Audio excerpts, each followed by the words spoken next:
इस देश में तो भगवा आतंकवाद की बात हुई है। ये कहा कि जो आतंकवादी हैं वो भगवा पहन कर आते हैं। सुना था, पर वो तय हो गया कि भगवा आतंकवाद नहीं होता। अभी कोर्ट ने निराकरण किया, भगवा आतंकवाद नहीं होता। ना भगवा आतंकवाद, जो सच्चा हिंदू होगा, हिंदुत्व की। अब शास्त्री जी, जो कथावाचक होते हैं, प्रवचन देने वाले साधु संत होते हैं, आमतौर पर धीर गंभीर स्वभाव के होते हैं, लेकिन आप बड़े नटखट हैं, चंचल हैं, मस्ती करते रहते हैं, और आपके जो भक्त हैं उनके साथ भी खूब मस्ती करते हैं। जिसकी मस्ती जिंदा है उसकी हस्ती जिंदा है, वरना जबरदस्ती जिंदा है। हमारे जीवन में हमें ना आसक्ति है ना अनासक्ति, ना मोह है ना निर्मोह है, ना हम बैरागी हैं ना गृहस्थी हैं वर्तमान में। तो भगवान की कृपा से जैसा जीवन है, सबकी अपनी अपनी प्रवृत्तियां होती। स्वभाव में साधु में गंभीरता भी होनी चाहिए, चंचलता भी होनी चाहिए, पर जिंदगी को आनंद की तरह जीना चाहिए। इसलिए हम मस्ती के साथ जीते हैं, परवाह नहीं करते कि लोगों को क्या टेंशन है, क्योंकि हम टेंशन लेने नहीं आए, कुछ लोगों को देने आए। तो ये जो आपका चंचल स्वभाव है, ये जो मस्ती है, ये अभी एक्वायर किया है, बचपन से ही ऐसे हैं? जन्मजात, और शायद पिछले जन्म का याद नहीं है, लगभग ऐसे ही रहे होंगे। हम ऐसे ही हैं। उसके पीछे कारण है कि हमने अपनी ज़िंदगी में, हमारे गुरु से एक बात हमने सीखी। हमारे गुरु ने कहा था कि सीरियस देखना है तो अस्पतालों में जाओ, सीरियस लोग तो अस्पतालों में मिल जाते हैं। ज़िंदगी एक संघर्ष की कहानी है, ज़िंदगी एक ऐसी जुबानी है जिसको जीना है और खुलकर जीना है। ऐसे जीना है कि कोई हमारे जीवन को आए तो इतनी खुली किताब हो, कोई भी आकर के पढ़ जाए। तो जब बचपन में शरारत करते थे तो स्कूल से डांट भी पड़ती होगी?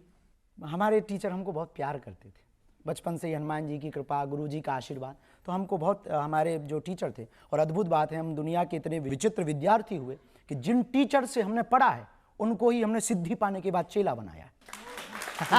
उनका पर्चा बना दिया आपने? उनका पर्चा बना दिया।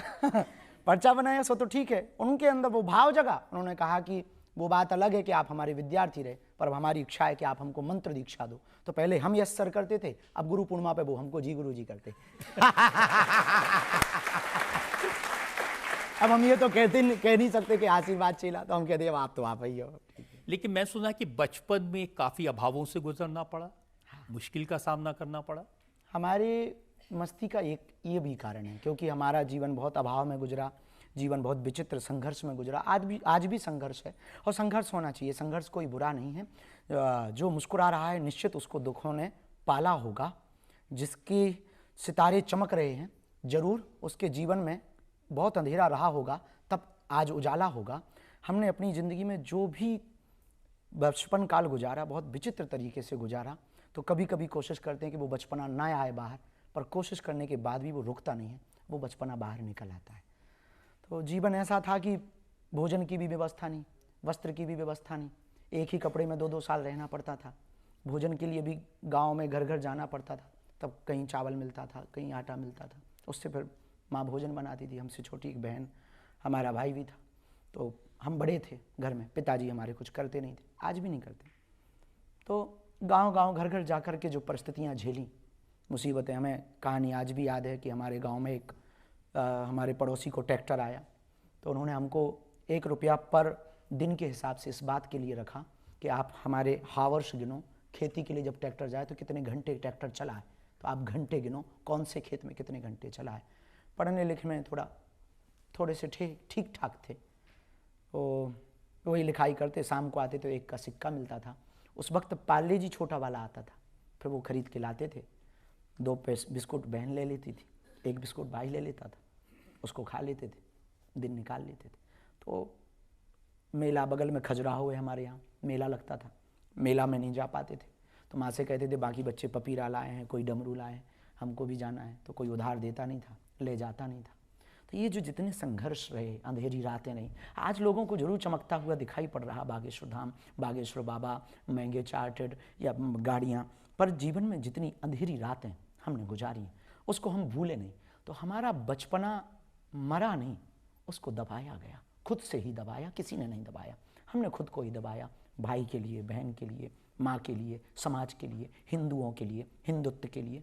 फिर अब जैसे ही यहाँ पहुँचे थोड़ा हौस आया, तो अब लगता है कभी कभी कि कोशिश करें कि वो दिन देख लें। कभी क्रिकेट खेलने का मन करता, कभी मौज मस्ती करने का मन करता, पर ऐसा कभी कोई कृत्य नहीं करते जिससे हिंदुओं को नीचा देखना पड़े। देखिए, ये बात ठीक है, थोड़ा बहुत मौज मस्ती करना, लेकिन अब तो आपकी लाइफ बिल्कुल बदल गई है। अनंत अंबानी की शादी करने के लिए स्पेशल प्लेन से आप ऑस्ट्रेलिया से आए। बुलाए कोई तो हमें क्या बुलाया, आपने बुलाया सो हम आपकी अदालत आ गए। वो बात अलग है कि आपने चार्टर्ड नहीं भेजा है, तो ये आपकी कमी है, हमारी कोई कमी नहीं है।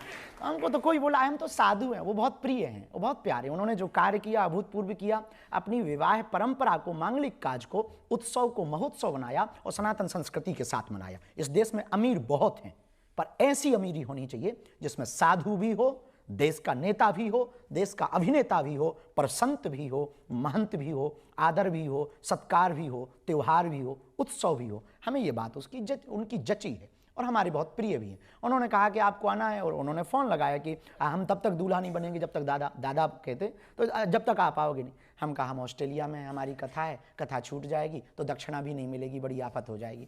तो उन्होंने कहा कि आप टेंशन न लो, आपकी कथा पे हम भेजेंगे। तो हम चौंक गए, हम कहा कैसे भेजेंगे।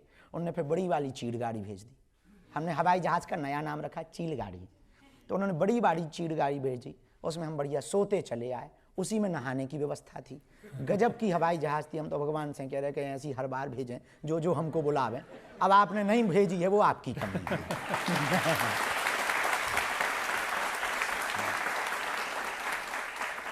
और रोल्स रॉयस भी भेजी उन्होंने एयरपोर्ट से लेने के लिए। वो दूसरी बार में वो बनतारा गए थे, तो बनतारा में वहाँ पर एक छोटा सा क्रम था, अनुष्ठानिक क्रम था, तो वहाँ गए थे। तो वहाँ पर हमने नाम सुन रखा था रोल्स रॉय पे, पर बैठे नहीं। पर सच बताएं, जितने भी है अपने बाप की कुछ भी नहीं मिलती है। थोड़ी देर के मिली है मेहमान, जैसे ज़िंदगी में पूरी दुनिया मेहमान है, आती है चली जाती है, यहाँ कोई मालिक नहीं है, सब मेहमान ज़िंदगी में। ऐसे हम भी मेहमान ही हैं। वो बुलाते हैं, कुर्सी पे गुरुजी इस पे बैठ लो। लोगों की प्रसन्नता जिसमें होती है, इनकी प्रसन्नता के लिए कि इनको अगर खुशी मिल रही है, उनको इसमें खुशी मिलती है, हमको ऐसे बैठाने में। उनने देखी होगी हमारी कहानी, प्रेम बहुत करते हैं। तो हमने कहा कोई बात नहीं। अब आपने कहा तो उन्होंने रोल्स रॉय भेज दी, हमने उस पर भी बैठ के मज़ा ले लिया। उल्टा गेट खुलता है।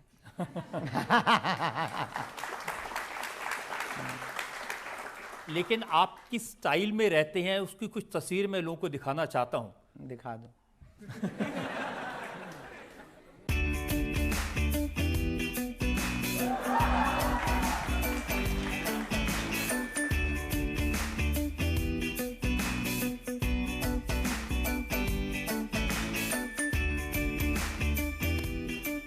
तो आपका चश्मा, आपकी जैकेट, सब कुछ ब्रांडेड है, बड़ी चर्चा होती है इसकी। नहीं, एक ही है, बाकी तो बहुत लो क्वालिटी के हैं। 60-60 रुपया वाले भी हैं, 20 वाले।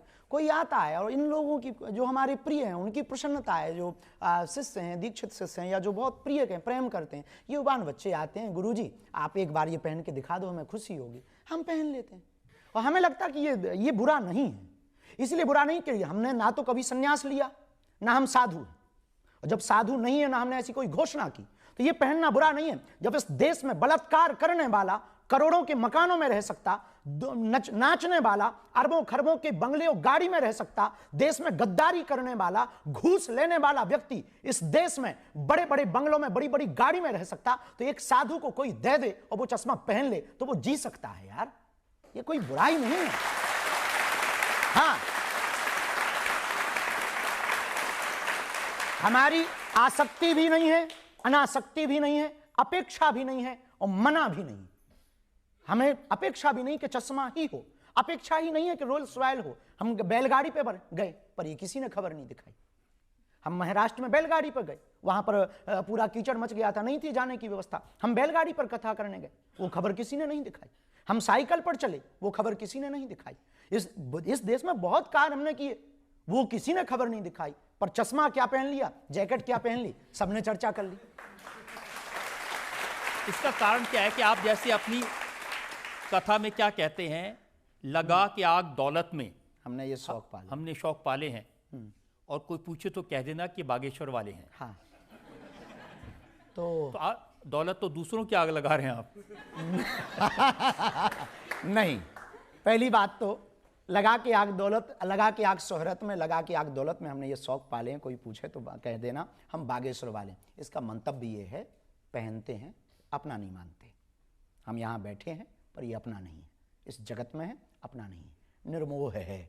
मिल जाए आओ तो वेलकम, ना आओ तो भीड़ कम। तो जो आरती में कहते हैं कि तेरा तुझको अर्पण, क्या लागे मेरा, हाँ, तो उसमें कोई संदेह ही नहीं है। अब किसी की भावनाओं को ठेस नहीं पहुंचा सकते ना। कोई आया है बड़े श्रद्धा भाव से, तो उसकी भावनाओं को कैसे ठेस पहुंचाए। तो ऐसे ही ये सब आते हैं, तो भावनाओं को ठेस ना पहुंचाए, उनकी प्रसन्न, क्योंकि हम तो इन्हीं की प्रसन्नता के लिए है ना। शिष्य की प्रसन्नता जिसमें हो, गुरु तो उसी में प्रसन्न रहता है। परमात्मा की जिसमें प्रसन्नता हो, भक्त तो उसी में प्रसन्न रहता है। साध की जिसमें प्रसन्नता हो, साधक तो उसी में प्रसन्न रहता है। तो आज के जब लंदन जाते हैं, दुबई जाते हैं, वो किसको प्रसन्न करने के लिए जाते हैं? वो हिंदुओं को प्रसन्न करने के लिए, वहां पर रहने वाले भारतीयों को प्रसन्न करने के लिए, वहां पर रहने वाले मूल परंपरा के लोगों को प्रसन्न करने के लिए, वहां पर रहने वाले अंग्रेजों को आकर्षित करने के लिए कि तुम हमारे यहां आए, अब हम तुम्हारे यहां आए, तो आओ भाई साहब, वेलकम टू यू। क्या बुराई है? हमें नहीं लगता कि ये बुराई, जाना ही चाहिए, साधु को जाना चाहिए, ताकि हमारी परंपरा का प्रचार हो, हमारी संस्कृति का प्रचार हो। पर एक बात हमारी पक्की है, विचार भले ही नए लेकर चलते हैं, संस्कार पुराने लेकर चलते हैं। लेकिन मैंने ये भी सुना कि लंदन में एक बाथरूम में अटक गए आप काफी देर। ये खबरें पता नहीं कहां कहां से खोजते आप। वो अच्छा, हमें गांव के आदमी पहली बार जब लंदन गए, 9 घंटे की हवाई जहाज, पूरे संकोच में रहे कि कुछ उल्टा सीधा खा पी ना लें, कहीं गड़बड़ ना हो जाए, अंग्रेजी नहीं आती है, अब कैसे काम चलेगा, एक ये नया लफड़ा। तो अंग्रेजी का फिर जाके सेंटेंस सीखा, एक सेंटेंस में अपन ने पूरी देशों की यात्रा कर ली। I can not speak in English but I understand your feeling.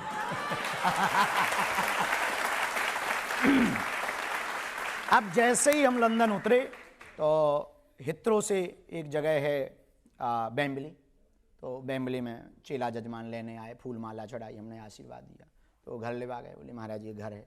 तो हमने देखा, पहली बार लंदन गए, पहली बार विदेश गए, प्रथम यात्रा थी हमारी विदेश की। तो हमने मकान देखा, तो हमने लकड़ी का मकान अच्छा लगा, सुंदर बढ़िया, नीचे कारपेट बिछा, मोटा गद्दा, हमका बहुत अच्छा घर है। ठंडी थी, अब हमने सोचा स्नान ध्यान कर लें फिर भोजन पाएँ। तो जैसे ही कपड़े उतार करके अंदर गए, बड़ा झंझट, और वहाँ पे कहीं नल की टोंटी ही नहीं। अब हम बड़े टेंशन में, अब कपड़ा भी उतार लिए, कैसे रहें, तो तौलिया भर लपेटे, हम कहा वैसे कैसे अब नागा बाबा बन के बाहर निकले। तो बाल्टी नहीं और मग नहीं, और हम देसी आदमी, विदेशी, वहाँ तो सिर्फ टिश्यू पेपर थे। अब और लफड़ा फंस गया। अच्छा टोंटी हो तो काम चला लें कि भीतर भीतर कौन देखने वाला है, लेकिन फिर वो लफड़ा के कहीं पे वो पानी निकलने वाला नहीं। अब टेंशन में लगभग 30 मिनट दिमाग लगाते रहे कि कहाँ फंस गए। हमें लगा कि जजमान का मकान पूरा नहीं बना, आध बने में ही घुसा दिया।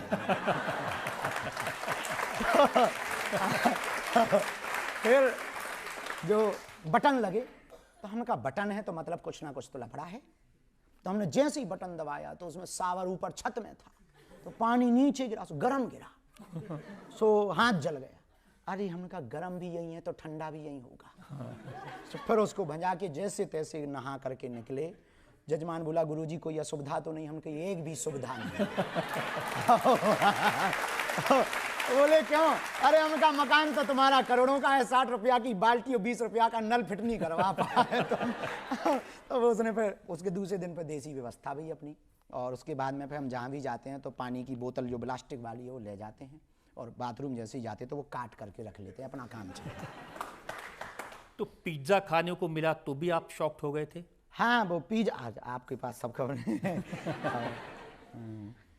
पिज्जा, वहाँ कथा हुई तो यजमान जी और जो सब लड़के बहुत अच्छे मिल गए, हिल जुल गए, और भाव प्रभाव देख करके, कथा देख करके, दरबार देख करके हमने बढ़िया हनुमान जी का नाम लेके 2-3 दिन में जहाँ हनुमान जी ने पूंछ घुमाई तो कुछ अंग्रेज भी चेला बन गए, वहाँ के लोग भी फिर समझ गए हाँ ठीक है बाबा बहुत अच्छा है।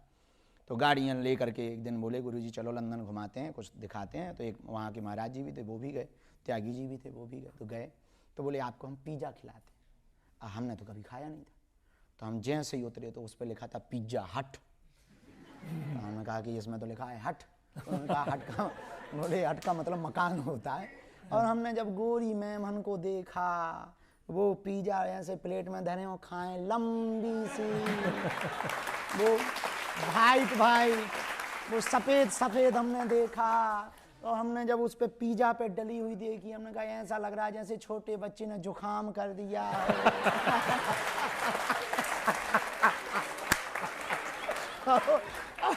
हमने कहा ये क्या है, बोली यही पिज्जा है। हम कहीं हमारे यहाँ तो ठंडियों में जो छोटे बच्चों को जुकाम होता है। हमने कहा भैया बच्चा वापसी ले चलो, हमें नहीं खाना है। भगवान की कृपा से आज तक अन्न का तिरस्कार नहीं है। हे अन्न भगवान क्षमा करना हमको, तो अन्न का तिरस्कार नहीं है, लेकिन हमने आज तक फिर स्वाद नहीं लिया है ना। वहाँ खाया फिर हमको मन ही मन में, हम कहा भैया क्षमा करो, अपनी दाल रोटी खाइए, हरी के गुण गाइए, वही ठीक है।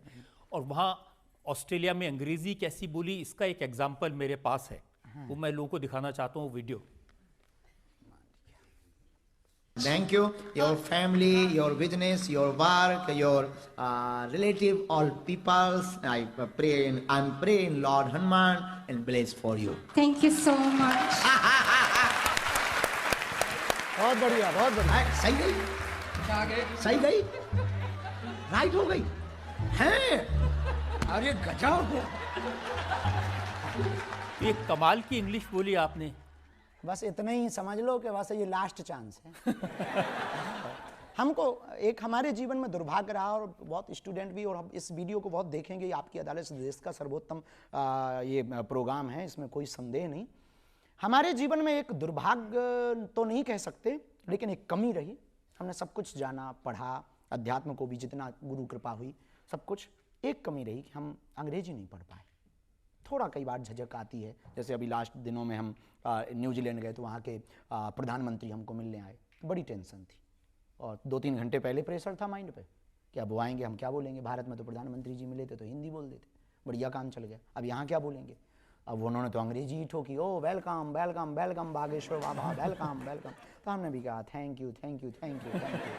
अब क्या बोल दें, हमें यही आती है। तो फिर हमने अंत में यही कहा कि sorry I can not speak in English but I understand. तो हमारे जीवन में हम यही कहेंगे, जो हमने भूल की वो बाकी बच्चे ना करें। पढ़ना बहुत जरूरी है। अपने बच्चों को आप कपड़े देना या ना देना, संपत्ति देना या ना देना, बच्चों को शिक्षा जरूर देना। आप बच्चों को शिक्षा दोगे, भले ही आप बड़े घर में बेटी का विवाह ना करवा पाओ, बड़े घर में अपने बड़ा मकान देकर के बालक को ना जा पाओ, यदि शिक्षा देकर के अपनी बेटी को और अपने बच्चों को देकर के जाओगे, संस्कार देकर के अपनी बेटी और बच्चों को जाओगे, तो वो बिना मकान के भी अपनी शिक्षा के बल पर मकान भी बना लेंगे, दुकान भी बना लेंगे। इसका मतलब ये नहीं है कि हम सीख नहीं सकते, सीख सकते हैं। इसका मतलब ये भी नहीं कि हमें अंग्रेजी सीखने की ललक नहीं है, दोनों हैं, पर कारण भी है। हमारी हिंदी का, हमारे हिंदुत्व का प्रचार होना चाहिए। मैं तो ये भी सुना कि मॉरिशस में जब आप गए थे तो प्रेसिडेंट से मिलने गए, वहां भी अंग्रेजी की दिक्कत थी, तो आपने उनका पर्चा निकाल दिया। हाँ, वहाँ के मॉरिशस में जब वहाँ के प्रधानमंत्री और राष्ट्रपति दोनों को मिले थे, तो पहले तो ऐसे ही गए थे, फिर मन में मूड आया कि अपन को तो मिलना है। तो एक चेला थे, उन्होंने कहा कि गुरुजी आप आशीर्वाद दो, अच्छा रहेगा। हम तो फ्री है, ले चलो। पर वही दिमाग में था कि कैसे होगा। भगवान से प्रार्थना की, हनुमान जी से निवेदन किया कि अब आप कृपा करो, लाज रखो। तो गुरु महाराज से प्रार्थना की, प्रणाम किया, उन्होंने अद्भुत लाज रख दी। तो पहले तो 15 मिनट का टाइम उनके पीए ने बताया कि आपको 15 मिनट दिए गए, 15 मिनट, और आप संवाद करके जो भी विषय भारत की तरफ से, संस्कृति की तरफ से रखना हो आप रख दीजिए। हमने अपनी बात रखने के लिए जैसे ही पहुँचे तो उन्होंने पूछा, ट्रांसलेटर बीच में था, कि ये पूछते क्या है। अपन ने पहले ही पर्चा बना के रख लिया, क्योंकि अपन हाथ होते पर बढ़िया सब इज्जत सम्मान चाहिए। तो हमने कहा मिले 15 मिनट, इतने में हलवा होगा। 15 मिनट में तो हमें यही समझ में आएगा कि ये बोल क्या रहे हैं, भाई हम क्या बोलेंगे, हमारी इंजन ही गर्म 1-1.5 घंटा में होता है। तो फिर हमने हनुमान जी का नाम लिया, अपने गुरु भगवान का, उन्होंने लाज रख दी सन्यासी बाबा ने। 2-4 बातें अपन ने संकेत में हिंट ली, और वो बहुत अद्भुत सटीक गई। तो जो ट्रांसलेटर था, हमने उससे कहा कि कह दो ऐसा ऐसा लफड़ा है और ऐसा ऐसा है, वो पर्चा बताने योग्य नहीं। जहाँ इतना बताया, सोई वो अंग्रेजी में ही सबसे बोला सिक्योरिटी से, गो गो गो गो। और दरवाजा बंद करके ट्रांसलेटर हम वो तीनों 1.5 घंटे तक बैठे रहे। बढ़िया चाय पिलाई उन्होंने 2-2 बार, बढ़िया पानी। हमने मनी मन बब्बाजू से कहा जय बजरंग बली। जो ट्रांसलेटर था वो बड़ा खुश हुआ, बोले हमको पहली बार पता लगा हमारे साहब के इतने राज है। तो बहुत आनंद हुआ ऐसी हनुमान तो जी ने। बजरंगबली दुबई में भी मिले? हाँ हाँ, मस्कट गए, ओमान गए हम, वहाँ भी मिले, दुबई में भी मिले। और दुबई में वहाँ के एक कल्चरल मिनिस्टर हैं शेख नयान, हम उनको भी मिले। हाँ, भारत में है दिक्कत, भारत में लगता है कि हम मुसलमानों के विरोधी हैं, बल्कि जहाँ रियल वाले मुसलमान रहते हैं वो तो सब रेड कारपेट बिछा के हमारा स्वागत करते हैं। हाँ, क्योंकि हम आदमी बहुत अच्छे हैं। अब आप पढ़ने के लिए ऑक्सफोर्ड जाना चाहते हैं, पीएचडी करना चाहते हैं?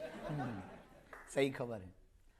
हमारा उद्देश्य है कि जीवन विद्यार्थी में ही रहना चाहिए, पढ़ते ही रहना चाहिए, और जो काम हम कर रहे हैं उस कार्य में हनुमान जी की कृपा और गुरु का प्रसाद तो है ही है। आने वाले दिनों में सब युवाओं को भी कहेंगे किसी भी उम्र में पढ़ाई की जा सकती है। तो किस विषय पर पीएचडी करेंगे आप? पीएचडी हमारा उद्देश्य है कि कैम्ब्रिज या ऑक्सफोर्ड यूनिवर्सिटी में हो, और भूतों पर। ये सुनकर के आप बहुत हंसेंगे। एक विषय अभी शुरू हुआ है ऑक्सफोर्ड यूनिवर्सिटी में भी, कैम्ब्रिज में भी, और अमेरिका की भी बहुत सी यूनिवर्सिटियों में।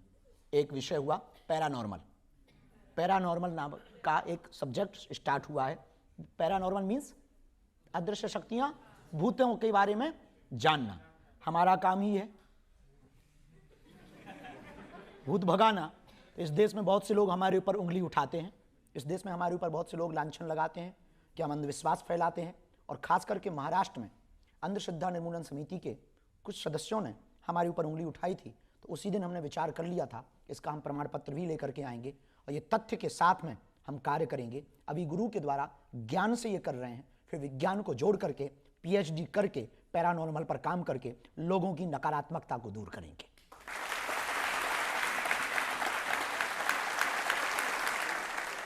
देखिए, आजकल बहुत सारे लोग ये जब आपकी विदेश यात्राएं देखते हैं, आपकी ये गाड़ियां देखते हैं, लोग कहते हैं ये अब ये अमीरों के गुरु हो गए हैं, गरीबों से नाता टूट गया इनका। वाह, गरीबों से नाता तोड़ेंगे तो जी नहीं पाएंगे, क्योंकि हमारी जिंदगी गरीबी थी, आज भी वही है, कल भी वही है। जब तक जिएंगे जैसे कल थे वैसे ही रहेंगे। हाँ, लोग मिलने आते हैं तो कुछ मजबूरियां जरूर होती हैं। हमने कभी अपने जीवन में बदलाव नहीं किया। आज भी उन्हीं बेटियों का विवाह करवाते जिनके माता पिता नहीं है और जो दीनहीन है। आज भी भंडारा, कोई व्यक्ति भूखा ना जाए। आज भी बागेश्वर धाम पर रहते हैं, 18-18 घंटे जागते हैं, एक एक व्यक्ति को मिलते हैं। भीड़ बहुत हो गई तो ज़्यादा को नहीं मिल पाते, पर जितनों को भी हम अपनी तरफ से भोजन, कई बार भोजन छोड़ देते, पर लोगों की सेवा नहीं छोड़ते। जो कल थे वो आज हैं। बाकी कहने वालों ने तो राम को भी नहीं छोड़ा, हम तो आम हैं, हमें कब छोड़ेंगे। देखिए, अखिलेश यादव की बात सुन रहा था, वो कह रहे थे कि अगर आपको बागेश्वर बाबा की कथा करानी हो तो 50 लाख रुपए खर्च करने पड़ते हैं। गरीब आदमी तो हैसियत ही नहीं है उनसे कथा करवाने की। हम उनको निवेदन करना चाहेंगे आपकी अदालत के माध्यम से कि दक्षिणा हम लेते हैं, इसमें कोई संदेह नहीं, पर जितनी उन्होंने कही है उतनी अभी तक हमें मिली नहीं। उनसे हम कहेंगे कि उनकी श्रद्धा यदि जगे, हमारी कथा करवाएं। हम उनके गांव में जहां वो कहेंगे वहां आएंगे, टेंट भी अपना लाएंगे, साउंड भी अपना लाएंगे, यजमान उनको बनना पड़ेगा, 1 रुपया दक्षिणा नहीं लेंगे और कथा सुना करके जाएंगे। आदिवासियों की कथाएं, आदिवासी क्षेत्रों में जाकर के उनको यजमान बना करके अपने टेंट लगाकर, अपना साउंड लगा करके कथा की। ये इसका गुणगान नहीं उन्होंने आज तक किया। हमने आज, हाँ, दक्षिणा लेते हैं, हमारी 2 मजबूरी है जिस कारण से। एक, कैंसर हॉस्पिटल की मजबूरी। हमारा क्षेत्र बहुत पिछड़ा बिछड़ा है, वहां बहुत गरीबी है और लोग आस्था के नाम पर धर्मांतरण करते हैं वहां पर। तो हम चाहते हैं हम मंदिर बना करके नहीं, जीते जी अस्पताल बना करके मरे। दूसरा, अन्नपूर्णा भंडारा। यदि देखो, हमारे पिताजी तो मुख्यमंत्री नहीं थे, तो अब व्यवस्था चलानी है तो दक्षिणा तो लगेगी। कोई श्रद्धापूर्वक दे देता है तो हम मना नहीं करते, लेकिन यदि कोई इस देश का व्यक्ति इतना अमीर दिल का हो, जिसका जमीर जागे, हमारे कैंसर हॉस्पिटल और हमारे अन्नपूर्णा की सेवा का संकल्प ले ले और वो करने को तैयार हो, हम आपकी अदालत में ताल ठोक करके वो हनुमान जी लेकर के आए हैं। इनकी कसम खाकर कहते हैं जब तक जिएंगे 1 रुपया अपनी जेब में नहीं लेंगे, उसको ही देंगे। बस ये 2 सपने वो पूरे कर देंगे, हमें कोई अपेक्षा नहीं है।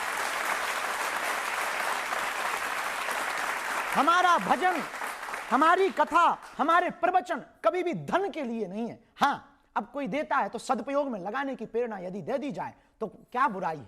इस देश में नाचने वाले करोड़ों लेते हैं, और नेता भी तो अपनी वेतन लेते हैं और घूसखोरी अलग से लेते हैं। देखो, दूध का धुला कोई नहीं है, लेकिन दक्षिणा लेकर के यदि कोई बेटियों का घर बसाए, दक्षिणा लेकर के भंडारा करवाए, दक्षिणा लेकर के यदि कैंसर हॉस्पिटल बनाए, तो हमें लगता है ये बेहतर कार्य है, इस देश में प्रत्येक व्यक्ति को करना चाहिए। आपने इतनी उत्तम बात कही है और वाकई में सबको ये करना चाहिए। दान दक्षिणा का अगर इस्तेमाल हम लोगों को शिक्षा देने में, इलाज कराने में कर सके, इससे अच्छी कोई बात नहीं है। आपकी अदालत में अगला इल्जाम। आपकी अदालत में बागेश्वर धाम के प्रमुख पंडित धीरेन्द्र शास्त्री पर आरोप है कि ये लोगों को गुमराह करते हैं। मैंने आपके प्रवचन सुने हैं, वहाँ पर बड़े यंग नौजवान लड़के लड़कियाँ रहते हैं। आप उनको बताते हैं कि घर कैसे बसाना है, गृहस्थी कैसे चलानी है। अब आप तो घोड़ी चढ़े नहीं, दूल्हा बने नहीं, शादी की नहीं, आप कैसे घर गृहस्थी की बातें बताते हैं लोग? दूसरों के अनुभव से। खुद आदमी खुद की बारात नहीं गया तो इसका मतलब ये थोड़ी कि बारात का ज्ञान नहीं है। दूसरों की तो गए हैं, दूसरों को घोड़ी चढ़ते देखा है, दूसरों का घर बसते देखा है, उजड़ते भी देखा है। लोग हमारे पास कहानी आके सुनाते हैं। हमारा काम ही है स्टोरियां सुनना और सुनाना। हम सुनते हैं उनकी कहानी, उनके दुख दर्द पर को सुनते हैं, मलहम लगाते हैं, कहीं थोड़ा सा अपनी तरफ से उनको ऊर्जा भी देते हैं, आशीर्वाद भी देते हैं। जब हमने उनकी हालत देख लिया तो फिर हम उन्हीं के आधार पर, अनुभव के आधार पर, जरूरी थोड़ी कि दारू पी करके ही पता किया जाए कि चढ़ती कैसी है।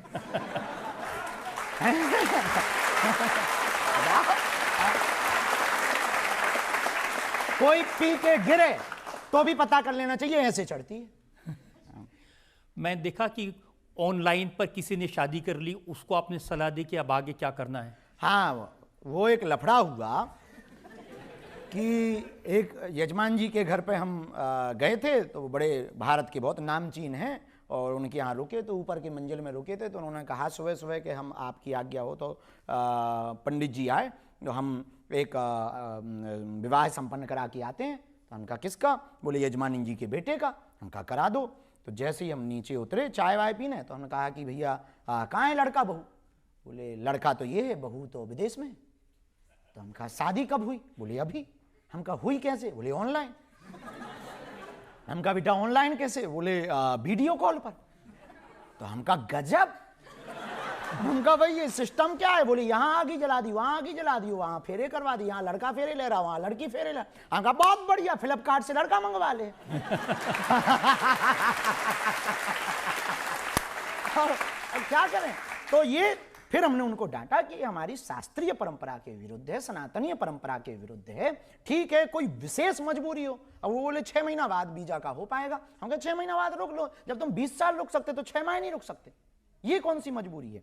तो फिर इस बात में हमारा कहना, इस कहानी के पीछे जो सारांश है वो ये है, अपनी संस्कृति नहीं भूलनी चाहिए। भागती दौड़ती जिंदगी में, AI के जमाने में HI नहीं भूलना चाहिए, हिंदुत्व परंपरा को नहीं भूलना चाहिए। अब आपकी ऐसी बातें सुनते हैं ना तो फिर लड़कियां कहती हैं आप बहुत क्यूट हैं। एक लड़की ने कहा कि YouTube पर आपको देखकर मैं शर्मा गई। बच के रहें, रक्षाबंधन पे आ जाएं वो, हमें लेने। हमको तो देखो, चोर को खांसी और साधु को दासी फांसी लगवाती है, इसलिए बच के रहना चाहिए। जितना दूरी डिस्टेंस हो उतना ही बढ़िया। सबके प्रति आदर है, हम जैसे हैं वैसे हैं, और अच्छा दिखना कोई बुरी बात थोड़ी है। एक लड़की ने शेर लिखा कि तू है तो दिल धड़कता है, तू है तो मेरी आस चलती है।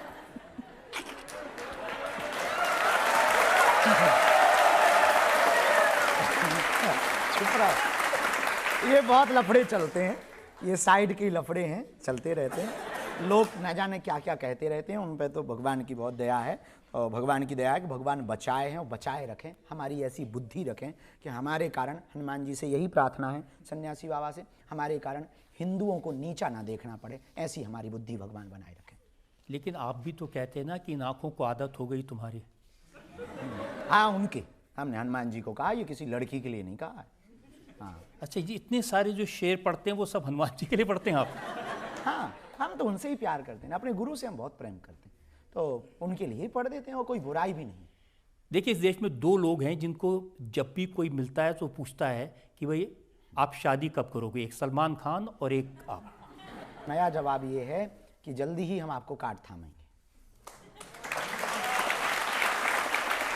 कार्ड ही देंगे। करनी तो है, कुछ सपने हैं जो जीते जी हम देखते हैं, सोते हुए नहीं। हॉस्पिटल का सपना है, हिंदू राष्ट्र का सपना है, हिंदुओं को जगाने का सपना है, युवाओं को सात्विक बनाने का सपना है, नशा मुक्त राष्ट्र बनाने का सपना है। इस देश में तलवारों की क्रांति नहीं, विचारों की क्रांति लाने का सपना है। ये सपने हमारे चल रहे हैं, इन्हें हमने खुली आंखों से देखा है। पहले हमें ये करना है, गृहस्थ जीवन में माता पिता की आज्ञा से जाना है, और कोई बुराई भी नहीं, जाना भी चाहिए, कोई बुराई। कल के दिन सन्यास लेकर के यदि गृहस्थी बनेंगे तो पाप होगा, गृहस्थ होकर के सन्यासी बनेंगे तो ये मर्यादा है। अब शादी तो करनी पड़ेगी क्योंकि नरेंद्र मोदी ने आपकी पर्ची निकाल दी शादी की। जी, प्रधानमंत्री जी ने, बहुत सरल है, अद्भुत है। हम उनसे जो हम मिले, अभूतपूर्व है, और अद्भुत उनका और अप्रज्ञा है, मेधा है, भारत के भविष्य को समझने की बहुत अद्भुत भगवत कृपा है। और हम, ये हमारे नहीं, सबके प्रधानमंत्री, इस देश के प्रधानमंत्री हैं, तो आपके भी प्रधानमंत्री हैं। ये गौरव की बात है कि हम लोगों ने ऐसा प्रधानमंत्री पाया है जो देश की गति की प्रगति उस गति के साथ पहुंचा रहे हैं, बुलेट ट्रेन की तरह। अब ये तो कमाल आपने किया ना कि राष्ट्रपति भी और प्रधानमंत्री भी दोनों बागेश्वर धाम आ गए, जिनके पहले वीडियो चलते थे फर्जी। ये भगवान की कृपा है, बालाजी की। ये हमारा प्रभाव नहीं, ये हनुमान जी का प्रभाव है, उस भूमि का प्रभाव है, गड़ाग्राम की भूमि का प्रभाव, बुंदेलखंड का प्रभाव है, बागेश्वर हनुमान जी का प्रभाव है, और प्रधानमंत्री जी का भविष्य के प्रति एक बड़ा विजनरी जो है, उसके कारण ये सब संपन्न हो पाया है। और उसी के कारण ये सब हो पाया है कि बालाजी ने कृपा की। छोटे से गांव में 3 दिन के अंदर 23 फरवरी को प्रधानमंत्री जी आए कैंसर हॉस्पिटल के भूमि पूजन के लिए। 26 फरवरी को राष्ट्रपति, महामहिम राष्ट्रपति महोदया पहुंची बेटियों के विवाह के लिए। उनके कार्य, जो सेवा के कार्य चल रहे हैं, तो उन कार्यों में बालाजी के दर्शन करने उनके प्रभाव से पहुंचे, हमारे नहीं। मुझे ध्यान है, पिछली बार जब आपकी अदालत में आप आए थे तो मैंने आपको कहा था कि मोदी जी के फर्जी वीडियो चल रहे हैं बागेश्वर धाम आने के। अब रियल हो गए, लोग चला देते हैं, कुछ भी डाल देते हैं। हम तो बहुत परेशान हैं इन सब से।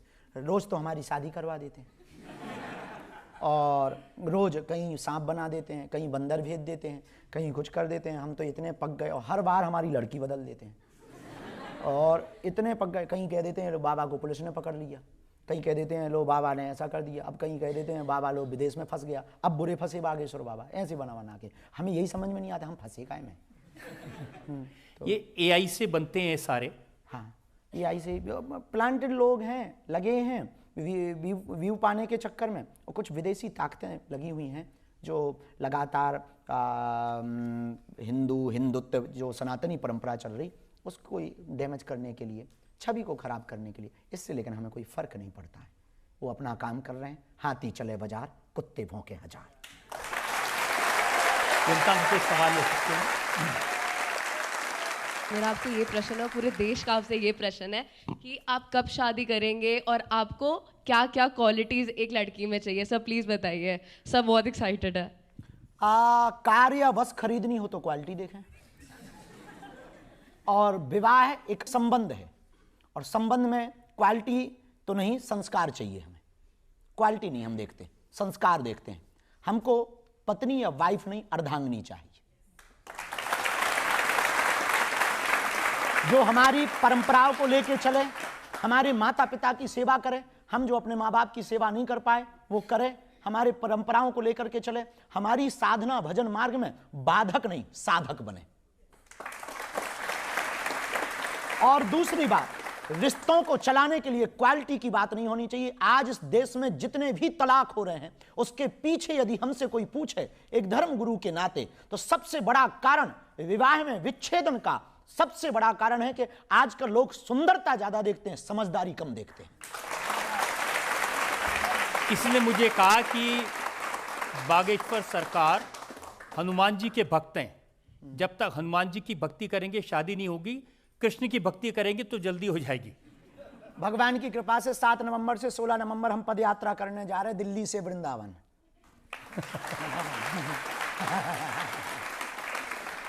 ये तो ठीक है, ऐसा नहीं है। साधना में, हनुमान जी की साधना में एक जगह ऐसा वर्णन मिला जो महापुरुषों से सुना, हम वो बता रहे हैं।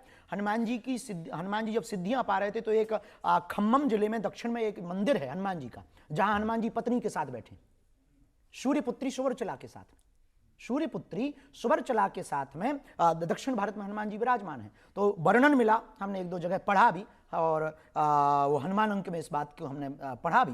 तो उसमें वर्णन ये प्राप्त हुआ कि सूर्य भगवान से जब हनुमान जी साधना ले रहे थे तो एक सिद्धि ऐसी थी जो विवाहित व्यक्ति को ही दी जाती थी। तो हनुमान जी बोले हम तो नैष्ठिक ब्रह्मचारी हैं।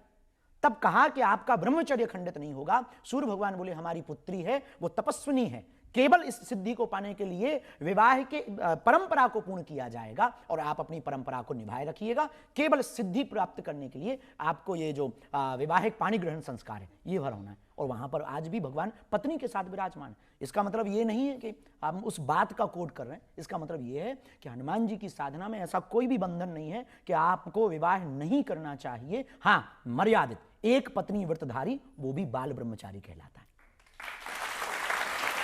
मैं तो इसका मतलब ये निकल लगाता हूं कि कार्ड है शादी का, बहुत जल्दी मिलेगा। पहले अस्पताल का उद्घाटन का निमंत्रण मिलेगा आपको, इसके बाद भी।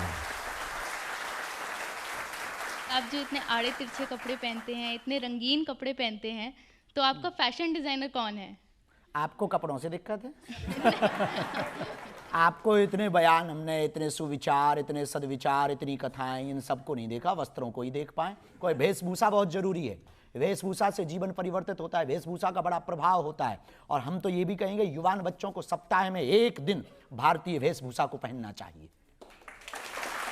और हम जिस भारत में रहते हैं, हमको कई बार उन बच्चों पे बहुत तरस आता है कि इंग्लैंड के कपड़ों के झंडा वाला टी शर्ट पहन करके आ जाते, फलाने देश की झंडा वाला टी शर्ट पहन के, जिनके पूर्वजों ने हमारे देश में राज किया, उनके फ्लैग की टी शर्ट पहन करके आ जाते और अपने तिरंगा पहनने में शर्म आती है लोगों को। तो हमारी भारतीय परिधान में आड़े तिरछे जरूर पहनते हैं पर पूरे पहनते हैं, और भारतीय पहनते हैं धोती कुर्ता, जो हमारी परंपरा है वही पहनते हैं। और रही बात रंगीन की, तो हम रंगीन मिजाज के आदमी नहीं है, रंगीन कपड़े पहनने वाले आदमी।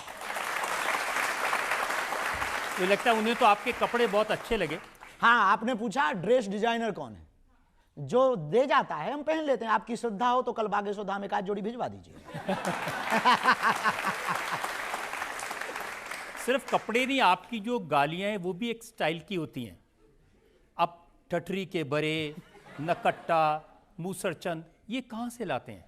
गांव के आदमी हैं, गांव में तो यही चलती है।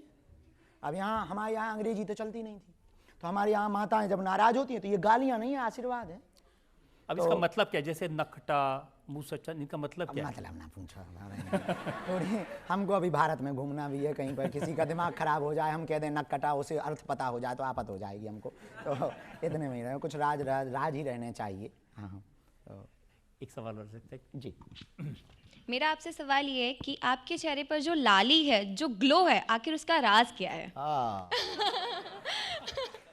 सात्विक आहार, शुद्ध भोजन, सात्विक आहार, और सबसे ज्यादा स्माइली फेस, और दूसरा पवित्र विचार, नो माइंड मेडिटेशन, और सबसे बेहतर हम जो भी करते हैं वो बहुत डीप हो करके। सोते भी है तो 2 घंटे या 3 घंटे सोएंगे तो इतना डीप सोएंगे कि सिर्फ सोएंगे। भोजन करेंगे तो सिर्फ भोजन करेंगे डीप हो करके। तो हमें लगता है कि यदि हमारा आहार शुद्ध होगा, व्यवहार शुद्ध होगा, तो निश्चित रूप से जो ब्रह्मचर्य की ताकत है, तेज है, वो तेज हमारे चेहरे से झलकेगा। पवित्रता में इतनी ताकत होती है कि वो चेहरे पर झलकेगी।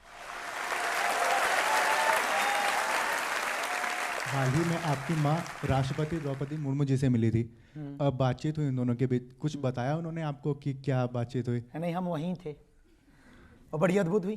अच्छा, हम लोग गांव के लोग हैं और सीधे साधे, हमारी माँ भी बहुत सीधी है, पढ़ी लिखी नहीं है, पर माँ तो माँ होती है, कैसी भी हो माँ तो माँ होती है।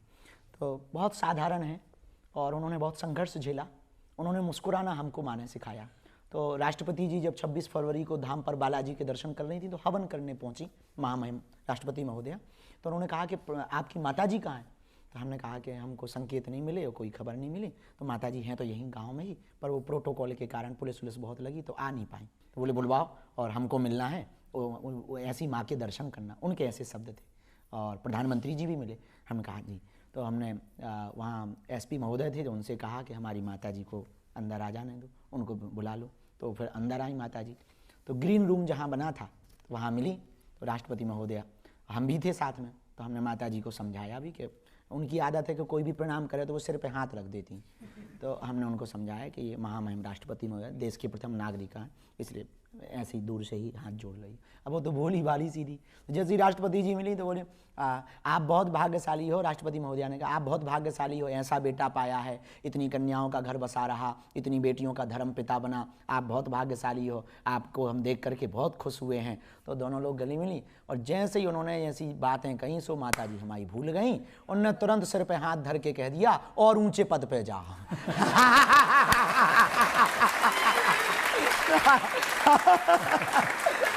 भैया हमने हाथ पकड़ो, हम कहा जो देश की प्रथम नागरिक है और इससे बड़ा ऊंचा पद कुछ नहीं होता है। अब माता आशीर्वाद रहने दो, रहने दो। ऐसी वो सीधी सादी हैं। तो वो अभूतपूर्व क्षण था। उससे हमको ये लगा कि ठीक है, वो तो अब उनको इतना अनुभव नहीं है तो वो बात अलग है कुछ, लेकिन उन्होंने भी, राष्ट्रपति महोदया भी इतनी सरल, इतनी विनम्र, उन्होंने उसको गलत नहीं लिया और वो हंसने लगी और उनको लिए साड़ी लेकर आई। फिर उन्होंने साड़ी भी दी। बोले बहुत अच्छा है। आपकी अदालत में अगला इल्जाम। आपकी अदालत में बागेश्वर धाम के प्रमुख पंडित धीरेंद्र शास्त्री पर इल्जाम है कि ये लोगों को बहकाते हैं। देखिए, जब आप पर्ची निकालते हैं, लोगों का भविष्य बताते हैं, आगे पीछे का सब बता देते हैं, तो लोग इसे चमत्कार समझते हैं और आपको भगवान का अवतार समझते हैं। हमने कभी घोषणा नहीं की है कि हम भगवान के अवतार हैं। हमने कभी अपने आप को ये नहीं कहा कि आप हमारी पूजा करो और आप सुनकर के चौंकेंगे और आपकी अदालत में हम कहना भी चाहेंगे। हमारे अनुयायी, हमको मानने वाले लोग यदि हमारी पूजा करते हैं तो हमको बहुत बुरा लगता है। हम हनुमान जी की पूजा कराने के लिए आए हैं, खुद की पूजा कराने के लिए नहीं आए। दूसरी बात, हम भविष्य नहीं बताते। भविष्य कौन, ब्रह्म के अलावा कोई नहीं बता सकता। भविष्य कैसे अच्छा बना सकते हैं ये बात जरूर बताते। हमारे जो गुरु परंपरा से इंट्यूशन मिलते, संकेत मिलते, वो बात हम, जैसे ग्रह नक्षत्र की एक परंपरा है, एस्ट्रोलॉजी है, ज्योतिष विधा है, जो ग्रह नक्षत्र तारे, आज नासा आया, इसरो आज आया, आज खगोलीय गणित आई, उसके पहले ग्रह नक्षत्रों के बारे में हमारी ज्योतिष परंपरा ने बता दिया था। वो जो बोल देते कि आज ग्रहण होगा तो उस दिन ग्रहण होता था, कहते थे इतने मिनट पे होगा, उतने मिनट पर ग्रहण होता था। आज जरूर विज्ञान आ गया, लेकिन यही एक हमारे पास भी गुरु विधा है, हमारे गुरु ने हमको दी। हम कोई प्रश्न करता आता है, हम प्रार्थना करते हैं कि इनके लिए रास्ता बताओ, हमें जो उचित लगता वो हम उसको लिख करके रख देते। हम भविष्य नहीं बताते। ये लोगों के मन में व्यर्थ भाव का एक वो मन में स्थापित हो गया है कि हम जैसे आप प्रवचन कर रहे हैं, कथा कर रहे हैं, लोग पूछते हैं तो आप बता देते हैं मुझे पता है कि तुम अपने घर से प्रसाद बना के लाए हो, मैं जानता हूँ। किसी के कह देते हैं कि मुझे मालूम है किस लड़की से तुम्हारा अफेयर चल रहा है, मेरे को मालूम है। जो लोग ये बातें सुनते हैं वो कहते हैं कि कभी आसिम मुनीर की पर्ची क्यों नहीं निकाल देते? बहुत सही प्रश्न है। पहली बात तो बहुत सुंदर प्रश्न है। पहली बात तो ये एक विधा है परंपरा दरबार की और हमारे पर वंशानुगत चली आ रही। हमारे दादाजी भी यही करते थे, उनके भी दादा गुरु जी। तो जैसे स्कूल के लिए बच्चे जाते हैं तो ड्रेस पहन के जाते हैं, पुलिस वाले ड्रेस पहन के आते हैं, वैसे ही हम दरबार में जब बैठते हैं, हमारी जो गुरु की गद्दी है उस स्थान पर हम आह्वान करते हैं। कुछ संकेत हमको लगते हैं। 24 घंटे कोई भी व्यक्ति भविष्य नहीं बता सकता, न किसी भी पराशक्ति के संपर्क में रह सकता, वरना हम पागल हो जाएंगे। यदि बार बार संकेत ही सुनते रहेंगे तो पागल हो जाएंगे। एक विधा है तो उसमें बैठते हैं, जो प्रेरणा लगती है उस आधार पर निकाल देते। अब कोई धाम आकर के, दरबार आकर के असीम मुनीर की पर्ची खुलवाए और जो हमें प्रार्थना में लगेगा हम वो बताएंगे और बेझिझक बताएंगे और दावा ठोक करके बताएंगे। अब आप कहो कि देश तो आपका भी है तो आपको खुद खोल लेनी चाहिए। तो हम प्रश्नकर्ता के आधार पर उत्तर दे पाते। कोई प्रश्न करने आए तो हम उसको रास्ता दे देते हैं। देखिए, भगवान की कृपा से वो सत्य निकलता। आलोचना करने वाले कहते हैं कि पहलगाम में हमला हुआ तो बाबा ने पर्ची क्यों नहीं निकाली? हिंदुओं को उनका नाम पूछकर, धर्म पूछकर गोली मारी गई, तो बाबा कहाँ थे? प्लेन क्रैश हुआ, ट्रेन टकराई, तब बाबा की पर्ची कहाँ चली गई? हम पढ़ते रहते हैं कमेंट, खूब बढ़िया आते हैं। हम उनसे एक बात इस वीडियो के माध्यम से, आपके माध्यम से निवेदन भी करना चाहें। 24 घंटे में जो विधा है दरबार की, वो कुछ क्षण के लिए बैठते हैं और प्रार्थना करते हैं। भगवान कृष्ण को भी पता था कि महाभारत होगी, लेकिन क्या वो टाल पाए? नहीं। हम भाग्य नहीं टालते, ना हम विधि के लेख को टालते। यदि विधि के लेख को हम टाल दें तो फिर हम ही विधाता ना हो गए। विधाता की आवश्यकता क्या? हम लेख को नहीं मिटाते कि हम लेख को मिटा दें कि आज प्लेन पे मत बैठना वरना क्रैश हो जाएगी एयर इंडिया की। यदि हम ये बता दें तो फिर तो विधि के लेख भी मिट जाएगा। दूसरी बात, महाभारत में अभिमन्यु का एक चरित्र है। भगवान कृष्ण को पता था यदि ये आज जाएगा मारा जाएगा, लेकिन भगवान ने रोका नहीं। क्यों? क्योंकि विधि का लेख था। भगवान राम को पता था कि हम यदि 14 वर्ष वनवास के लिए जाएंगे तो हमारे पिताजी प्राण छोड़ देंगे, लेकिन भगवान रुके नहीं। क्यों? क्योंकि विधि के लेख को नहीं मिटाया जा सकता। उसी प्रकार हम विधाता नहीं है, हम भी आपकी ही तरह हैं। हाँ, गुरु परंपरा से जो आशीर्वाद मिला है उस आशीर्वाद पर लोगों को अंधेरे में रास्ता देने का, एक दीपक जलाने का काम करते हैं। हम भविष्य नहीं बताते, भविष्य बनाने के लिए जागृत करते हैं। हम भविष्य वक्ता नहीं है, हम भविष्य बनाने की चर्चा करते हैं। हाँ, प्रेरणा जो लगती ग्रह नक्षत्र के हिसाब से, गुरु परंपरा, सन्यासी बाबा की हमारी परंपरा, उस आधार पर जो प्रेरणा लगती उसके बारे में हम रख देते कि भाई ऐसा ऐसा हो सकता, ऐसा ऐसा है, इसको आप ऐसा ऐसा कर लीजिए। लेकिन हम टाल नहीं सकते हैं क्योंकि हम विधाता नहीं। मैं भविष्य बताने के लिए नहीं कह रहा, मैं कह रहा हूँ कम से कम ये बता दीजिए कि पाकिस्तान ने न्यूक्लियर बम कहाँ कहाँ छुपा के रखे हैं। क्या कह दें, भगवान से प्रार्थना करेंगे कि ये भी अर्जी लग जाए। आपने ऑपरेशन सिंदूर के बारे में बहुत सारी बातें कही हैं। आपको लगता है कि न्याय हो गया या अभी बाकी है? हम चुप हैं, शांत हैं, लेकिन छेड़ेंगे तो छोड़ेंगे नहीं। अब ये पुराना भारत नहीं है, ये नवयुग का भारत है, 2025 का भारत है। और मुनीर को और पाकिस्तान को ये बात समझ लेनी चाहिए कि यदि आप अब छेड़ोगे तो छोड़ा नहीं जाएगा। अभी 9 ठिकानों को, कल 99 ठिकानों को उड़ाया जाएगा। दूसरी बात, एक कवि ने बहुत अच्छी बात कही थी और आप सबके और हमारे सबके काम की है कि कभी यदि पाकिस्तान से हमारा संवाद कराया जाए और पाकिस्तान की आवाम को हमारे सामने बैठाया जाए या वहां के प्रधानमंत्री को, तब हम उससे एक बात जरूर कहेंगे, चलो युद्ध हो जाए। लेकिन इस बार का युद्ध गोली बारूद या मिसाइलों से नहीं, अपने अपने देश की गरीबी मिटाने का युद्ध हो जाए। हम बुद्ध के देश के हैं, हम राम के देश के हैं, कृष्ण के देश के हैं, बुद्ध के देश के हैं। युद्ध पर भरोसा नहीं करते हैं, लेकिन आप छेड़ोगे तो छोड़ेंगे भी नहीं। आपने छेड़ा है, धर्म पूछ करके मारा है, हमने घर में घुस करके मारा है, और अब आप छेड़ोगे तो पियो के तो लेंगे ही। ये तो ऑपरेशन सिंदूर था, अभी मेहंदी रस्म बाकी है, हल्दी बाकी है। और मुनीर साहब को जरूर आप ये वीडियो भिजवाइए, हल्दी बाकी है। और मुनीर साहब यदि विदाई हो गई शादी के बाद तो पाकिस्तान के लाहौर पर अपना तिरंगा लहराएगा।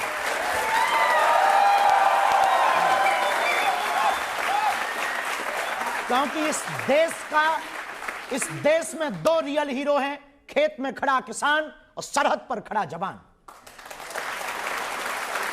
और आई प्राउड ऑफ यू, हमें बहुत गर्व है कि हम उस भारत से हैं। हमारे देश की आर्मी वेतन के लिए आर्मी ज्वाइन नहीं करता है, वतन के लिए आर्मी ज्वाइन करता है। तो यदि आप पाकिस्तान छेड़ेगा तो अभी हम चुप हुए हैं, क्योंकि हमने वो नारा दे रखा वसुधैव कुटुंबकम, तो चुप हैं, हम विनम्र हैं, कायर नहीं है। कुछ लोगों को ये शिकायत है कि ऑपरेशन का नाम सिंदूर क्यों रखा गया, सिंदूर जिसमें आतंकवादी मारे गए उसका नाम ऑपरेशन महादेव क्यों रखा गया? ये तो हिंदू धर्म से जुड़े हुए शब्द हैं। इस देश में कुछ ऐसे गधे हैं जिनको ये बड़ी प्रॉब्लम है, इनके पेट खराब रहते हैं। कभी बाबा बागेश्वर के नाम पे रहते, कभी गुच्ची चश्मा के नाम पे रहते, कभी आर्मी के नाम पे रहते, कभी ऑपरेशन सिंदूर के नाम पे, कभी ऑपरेशन महादेव के नाम पे। उन्होंने सिंदूर उजाड़ा, अपन ने सिंदूर ऑपरेशन नाम दिया। कोई गलत बात। इस देश में पहले पढ़ाया जाता था गा से गणेश। कुछ लोगों का पेट दर्द हुआ, बोले ये सांप्रदायिकता है, गा से गधा पढ़ाओ। अब गा से गणेश पढ़ाने की बजाय गधा पढ़ा रहे हैं, तो बच्चे भी गधे ही कुछ हो रहे हैं। जो गा से गधा पढ़ रहे हैं ये वही कह रहे हैं कि ऑपरेशन सिंदूर नाम ना रखो। तो हमने ये तो समझ लिया है कि ये कुछ लोगों का पेट दर्द है, ऐसे लोगों को बहुत ही जल्दी लाहौर शिफ्ट हो जाना चाहिए।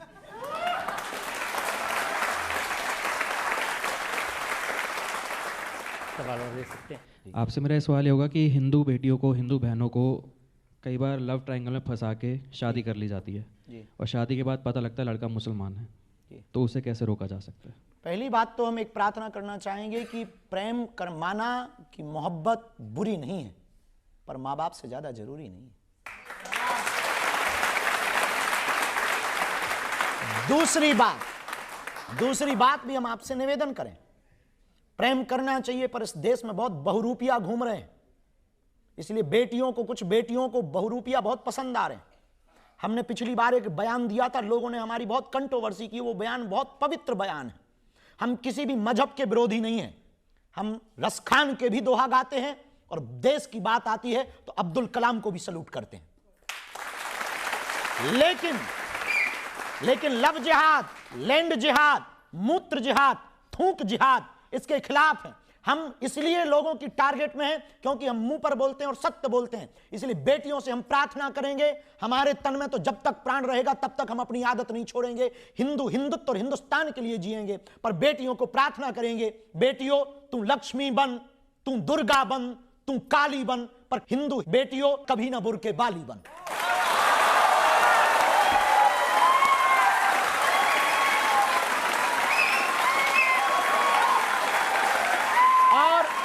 वीडियो के साथ ये बात भी हम बोल रहे कि हमारी मुसलमान बहनों के प्रति ये नफरत नहीं है, आदर है कि आप अपने मजहब को संभाल के रखो, हमारी बेटियां अपने धर्म को संभाल करके रखें। ये नफरती बयान नहीं है। हम मुसलमानों को हिंदू नहीं बनाना चाहते, हम ईसाइयों को हिंदू नहीं बनाना चाहते। इतिहास में एक भी कहानी ऐसी नहीं है जहां पर तलवारों की नोक पर हिंदुओं ने किसी मुसलमान को हिंदू बनाया हो। हाँ, लेकिन हमारी बेटियां क्यों टारगेट की जाएं? आज हमारी श्रद्धा के 35 टुकड़े हुए। कोलकाता में डॉक्टर बेटी को मारा गया गंदे में। हमारे बुरहानपुर में, मध्य प्रदेश में रफीक नाम के लड़के ने गला काट दिया, इस बात पे काट दिया कि वो साथ रहने के लिए हानि कर रही थी। तो इससे बचने का सर्वोत्तम उपाय यही है, जांच लें, परख लें, इसके बाद उसके परिवार की डिटेल लें। जरूरी नहीं है कोई कलाबा पहने या तिलक लगाए तो वो हिंदू हो सकता है कालनेमी हो। लेकिन शास्त्री जी, बहुत सारे हिंदू मुसलमान लड़के लड़कियां होंगे जिनमें जेन्युइन मोहब्बत होगी, जिनमें जेन्युइन स्नेह होगा, प्यार होगा, उस पर तो कोई आपत्ति नहीं। कोई झूठ बोले तो समझ आती है बात। ये जो प्रश्न उन्होंने किया वो लव जिहाद पे किया। लव जिहाद इस देश का एक प्रायोजित एक अभियान है। मुसलमानों से हमारी नफरत नहीं, बहुत दोस्ती, और पूरे वर्ल्ड में हम मुसलमानों के पास बैठते हैं और बात करते हैं और इस्लाम धर्म को समझते हैं, हमें कोई दिक्कत नहीं। इस्लाम मजहब को हम समझते हैं, हमें कोई दिक्कत ही नहीं है मुसलमानों से। क्या, और यदि दिक्कत होती तो अभी हम पाकिस्तान के एक उनको मिले, उन्होंने कहा कि हम नाम नहीं बदल पाए, तो क्या हमें नाम बदलना जरूरी है? लंदन में जो आरिफ साहब मिले थे, आरिफ साहब मिले, मोहम्मद आरिफ साहब लंदन की पार्लियामेंट के कार्यक्रम में हमें मिले, बोले हम नाम नहीं बदल पा रहे हैं, बच्चों को दिक्कत आएगी, कागजों में दिक्कत आएगी, तो क्या हम हिंदू नहीं हो सकते हैं? हमने कहा भाई साहब, नाम बदलने की आवश्यकता ही नहीं है, इंजन बदल गया, चेसिस भले ही पुराना रहे, नो प्रॉब्लम। हाँ,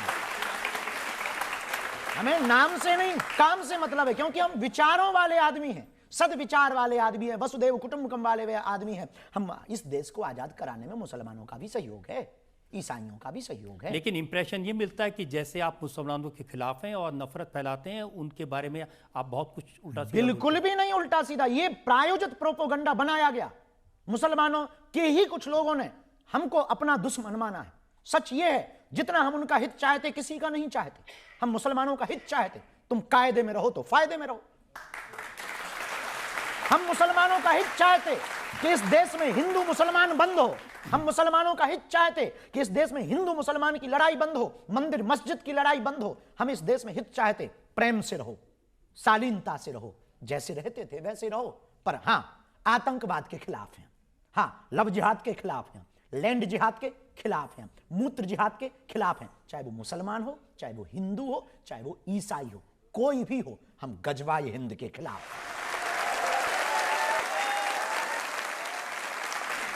एक सवाल और ले सकते हैं? हाँ। मेरा आपसे सवाल है कि जो आजकल की युवा पीढ़ी है वो बहुत कंफ्यूज्ड स्टेट में रहती है कि हम किस भगवान को बड़ा माने, क्योंकि हमारे हिंदू धर्म में बहुत सारे देवी देवता हैं। क्या गणेश भगवान सबसे बड़े हैं, शंकर भगवान सबसे बड़े हैं, हनुमान जी सबसे बड़े हैं? तो ऐसी युवा पीढ़ी को आप क्या संदेश देना चाहेंगे? बहन जी, एक दुकान में एक आदमी गहना खरीदने गया तो उसने गोल्ड की रिंग भी खरीदी, ब्रेसलेट भी गोल्ड का खरीदा, मंगलसूत्र भी गोल्ड का खरीदा और अंगूठी भी गोल्ड की खरीदी और चारों उस दुकानदार ने रखी। तो उसने क्वेश्चन किया, बड़ा सोना कौन सा है? उसमें कोई भी बड़ा नहीं है, सब समान है। मिट्टी का बर्तन कुल्हड़ भी बनता है, मिट्टी की थाली भी बनती है, मिट्टी का मटका भी बनता है, सोने का कर्णफूल भी बनता है और सोने का ब्रेसलेट भी बनता है, पर सोना तो सोना ही होता है, मिट्टी तो मिट्टी ही होती है। वैसे ही आप चाहे कृष्ण की पूजा करो, भगवान राम की पूजा करो, श्री राधा रानी जी की पूजा करो, या फिर आप हनुमान जी की पूजा करो या शिव की पूजा करो, बरगद की किसी भी टहनी पर चढ़ना प्रारंभ कर दो, पहुंचोगे तो बरगद पर ही। ऐसे ही किसी भी परमात्मा को पकड़ लो, पहुंचोगे परमात्मा।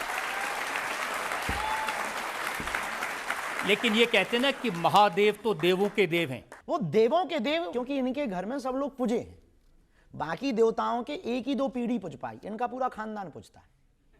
शंकर जी का, महादेव का पूछो कैसे? अब शंकर जी पूज रहे स्वयं, इनकी धर्मपत्नी पार्वती माता पूज ही रही। अच्छा चलो ठीक है, पार्वती जी तो बहुत से देवताओं की दोनों लोग जोड़ी से पूज रहे, इनके पुत्र भी पूज रहे, गणेश, कार्तिकेय, चलो बहुत लोगों के पुत्र भी पूज रहे। नहीं, इनकी बहुएं भी पूज रही, रिद्धि सिद्धि, इनके नाती पोता भी पूज रहे, शुभ लाभ। इसलिए बाकी सब देव हैं, ये महादेव हैं। आपकी अदालत में अगला हिस्सा। आपकी अदालत में बागेश्वर धाम के प्रमुख पंडित धीरेंद्र शास्त्री पर आरोप है कि ये सबको डराते हैं। बहुत सारे लोगों का आरोप है, आप कहते हैं कि भारत बटा, हिंदू घटा, हिंदू डर गया, हिंदू को डराया जा रहा है। कौन डरा रहा है? हम डराते हैं या जगाते हैं? हम हिंदुओं को बचाना चाहते। 6 राज्यों में अल्पसंख्यक हो गए हिंदू, बेटियों को काटा जा रहा, चुप है हिंदू। हिंदुओं पर अत्याचार लगातार हो रहा है, रामचरितमानस को जला रहे, वो भी हिंदू है, लेकिन अहित हिंदू का हो रहा। हमें अपने ही देश में, अपने ही राम के राज्य में, अपने ही राष्ट्र में राम की लड़ाई के लिए 500 साल लड़ना पड़ा, और आप कह रहे हैं कि हम हिंदुओं को डरा रहे हैं। 22% था पाकिस्तान में हिंदू, 2% बचा। Mauritius, Suriname, Fiji, Indonesia, Cambodia, Bhutan, लगातार हिंदू घट रहा। आपके भारत में ही पश्चिम बंगाल में पलायन पर मजबूर है हिंदू, और सब चुप हैं। आपके भारत में ही मेघालय, त्रिपुरा, असम, मणिपुर 96 से जल रहा है। 96 से हिंदुओं की हालत बदतर है। और गांव में आप देख लीजिए, हमारे मध्य प्रदेश, छत्तीसगढ़, उत्तर प्रदेश के गांव जहां पर ट्राइबल एरिया है, वहां पर हिंदुओं का धर्मांतरण हो रहा, हिंदू घट रहा है। और हम कह रहे हैं कि हम हिंदुओं को नाम पर डराते हैं। डरा नहीं रहे, हम जगा रहे हैं। देश में सबको रहने का अधिकार है, पर धर्मांतरण का अधिकार संविधान में नहीं लिखा है। धर्मांतरण एक सबसे बड़ा इस देश में स्कैम है। छांगुर नाम के बाबा का नाम सुना आप ही लोगों ने न्यूज सुनाई, दिखाई हमें, वो क्या है? वो बचा रहा था हिंदुओं को। वो हिंदुओं को हालत क्या कर रहा था? एक छांगुर बाबा आया, 4000 हिंदुओं को मुसलमान बना गया। और हम हिंदू को बचा लें तो हम इस देश में द्रोही होते, हम इस देश में धमकी देने वाले हो जाते, हम इस देश में दंगा फैलाने वाले हो जाते। हम पर आरोप लगाए जाते हैं कि बाबा अमीर है, हम पर आरोप लगाए जाते हैं कि बाबा ऐसा है, हम पर आरोप लगाए जाते हैं बाबा ऐसा है, बाबा तो फलानी पार्टी का है, हम पर आरोप लगाए जाते हैं, धमकियां दी जाती हैं, परिवार नहीं हमारा निकल पाता। आप कहते हैं हम डराते हैं?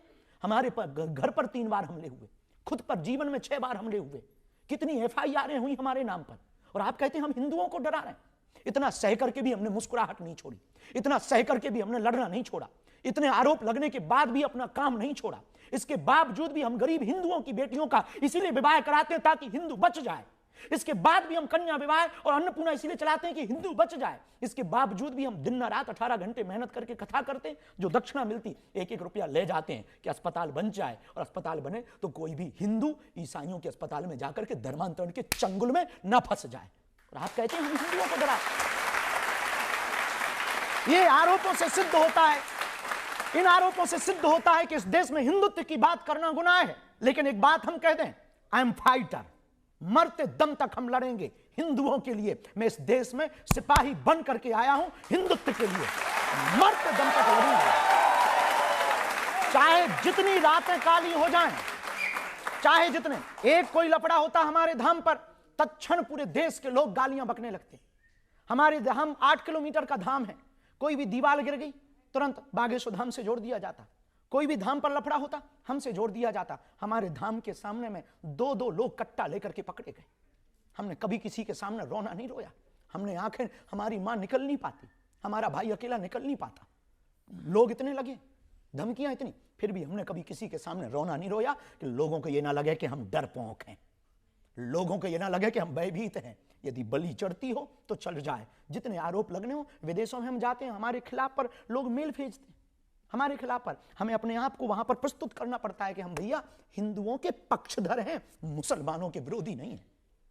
हमें अपने आप को सेटिस्फाइड करना, उनको प्रमाण पत्र अपना देना पड़ता है। सीता जी, माँ सीता की तो एक ही बार परीक्षा हुई साहब, हमने तो इस देश में रोज परीक्षा दी है, रोज दे रहे हैं।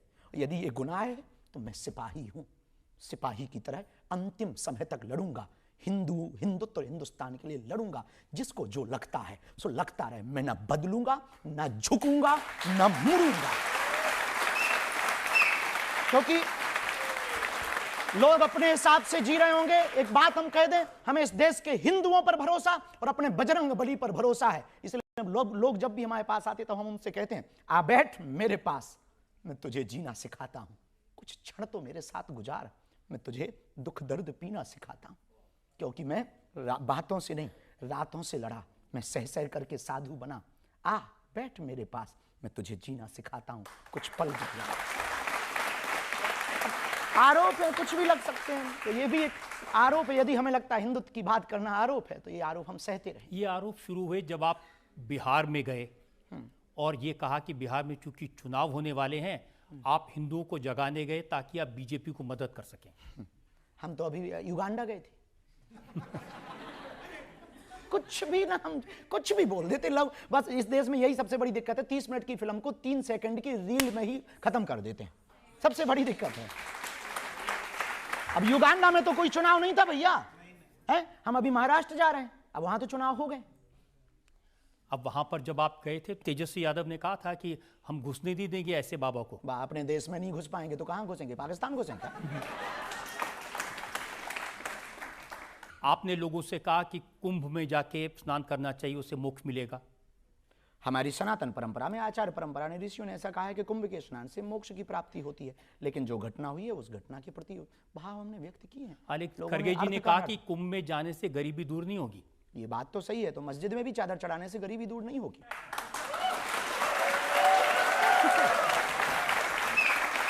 चर्च में भी कैंडल जलाने से गरीबी दूर नहीं होगी।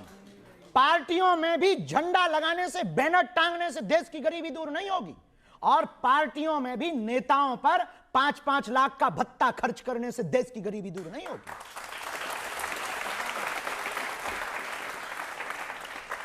और जब आप बिहार गए तो राबड़ी देवी ने कहा कि किसी में दम हो तो भारत को हिंदू राष्ट्र बनाकर दिखाए। इस देश के हिंदू अगर कायर होंगे तो नहीं बना पाएंगे, और हिंदुओं का जमीर जगेगा तो वो बना देंगे। हम तो अंतिम समय तक लड़ेंगे और उनको धन्यवाद कहेंगे। इस देश में तो भगवा आतंकवाद की बात हुई है। ये कहा कि जो आतंकवादी हैं वो भगवा पहन कर आते हैं। सुना था, पर वो तय हो गया कि भगवा आतंकवाद नहीं होता है। अभी सुप्रीम कोर्ट ने निराकरण किया, भगवा आतंकवाद नहीं होता। ना भगवा आतंकवाद, जो सच्चा हिंदू होगा, हिंदुत्व की विचारधारा को पढ़ेगा, हमारी बात को समझना, हिंदुत्व की विचारधारा को पढ़ेगा, जानेगा, जिएगा, वो कभी किसी की हिंसा नहीं करेगा। हम लोग अहिंसावादी हैं, हम लोग सबको गले लगाने वाले, हम लोग अपने ही देश में अनेक बार गुलामी सहते फिर भी चुप रहते। पुर्तगाली, डच, बाबर, अकबर, इसके बाद अंग्रेज, फिर भी चुप रहे। बुरा ना मानना, इस देश की जनता के लिए हमें कभी कभी ख्याल आता, हम बोल देते हैं तो थोड़ा स्पष्टवादी हैं, तो थोड़ा चुभते हैं। पर एक बात बोलें, सुई चुभती जरूर है पर 2 भाग को 1 कर देती है। तो बुरा ना मानना, तुम लोगों को यदि बुरा लगे तो आई एम नॉट सॉरी। मैं पंडित हूं, मैं जाट हूं, मैं बर्मा हूं, मैं शर्मा हूं, मैं दलित हूं, मैं ओबीसी हूं, मैं एससी हूं, मैं एसटी हूं। सच ये है, आप कुछ भी नहीं है, मंदिर के एक घंटा हो, नेता तुम्हें बजा रहे हैं। देखिए, आप इस देश में तो ऐसे भी लोग हैं जिन्होंने कहा कि सनातन डेंगू मलेरिया की तरह खतरनाक है, इसको जड़ से मिटा देना चाहिए। हम किसी भी नेता के बयान पर टिप्पणियां नहीं करते। सभी नेताओं के प्रति आदर है, हम सभी पार्टियों के प्रति आदर रखते हैं, सभी लोगों के प्रति आदर रखते हैं। पर इतना कहेंगे, आप राजनीति खूब करो, पर धर्म की राजनीति मत करो। राजनीति होनी चाहिए, धर्म में राजनीति नहीं हो भैया, राजनीति में धर्म हो, ये बात अलग है। तो हम प्रार्थना यही करेंगे, लोग हैं कुछ भी। आप राजनीति करना चाहते हैं? इससे बेहतर जो कर रहे हैं, हमें नहीं लगता कि राजनीति है। कौन माथा पच्ची में पड़े, यही बहुत अच्छा है। जिस काम के लिए भगवान ने भेजा है, ये काम जब तक जिएंगे यही करेंगे, इसी में हम संतुष्ट हैं। मैं आपसे प्रश्न करना चाहता हूं कि आप इतनी बेबाकी से तत्परता के साथ सबको जवाब देते हैं, अपनी प्रतिक्रिया प्रस्तुत करते हैं, तो आपको कभी आज तक डर नहीं लगा? किसी के बाप से नहीं।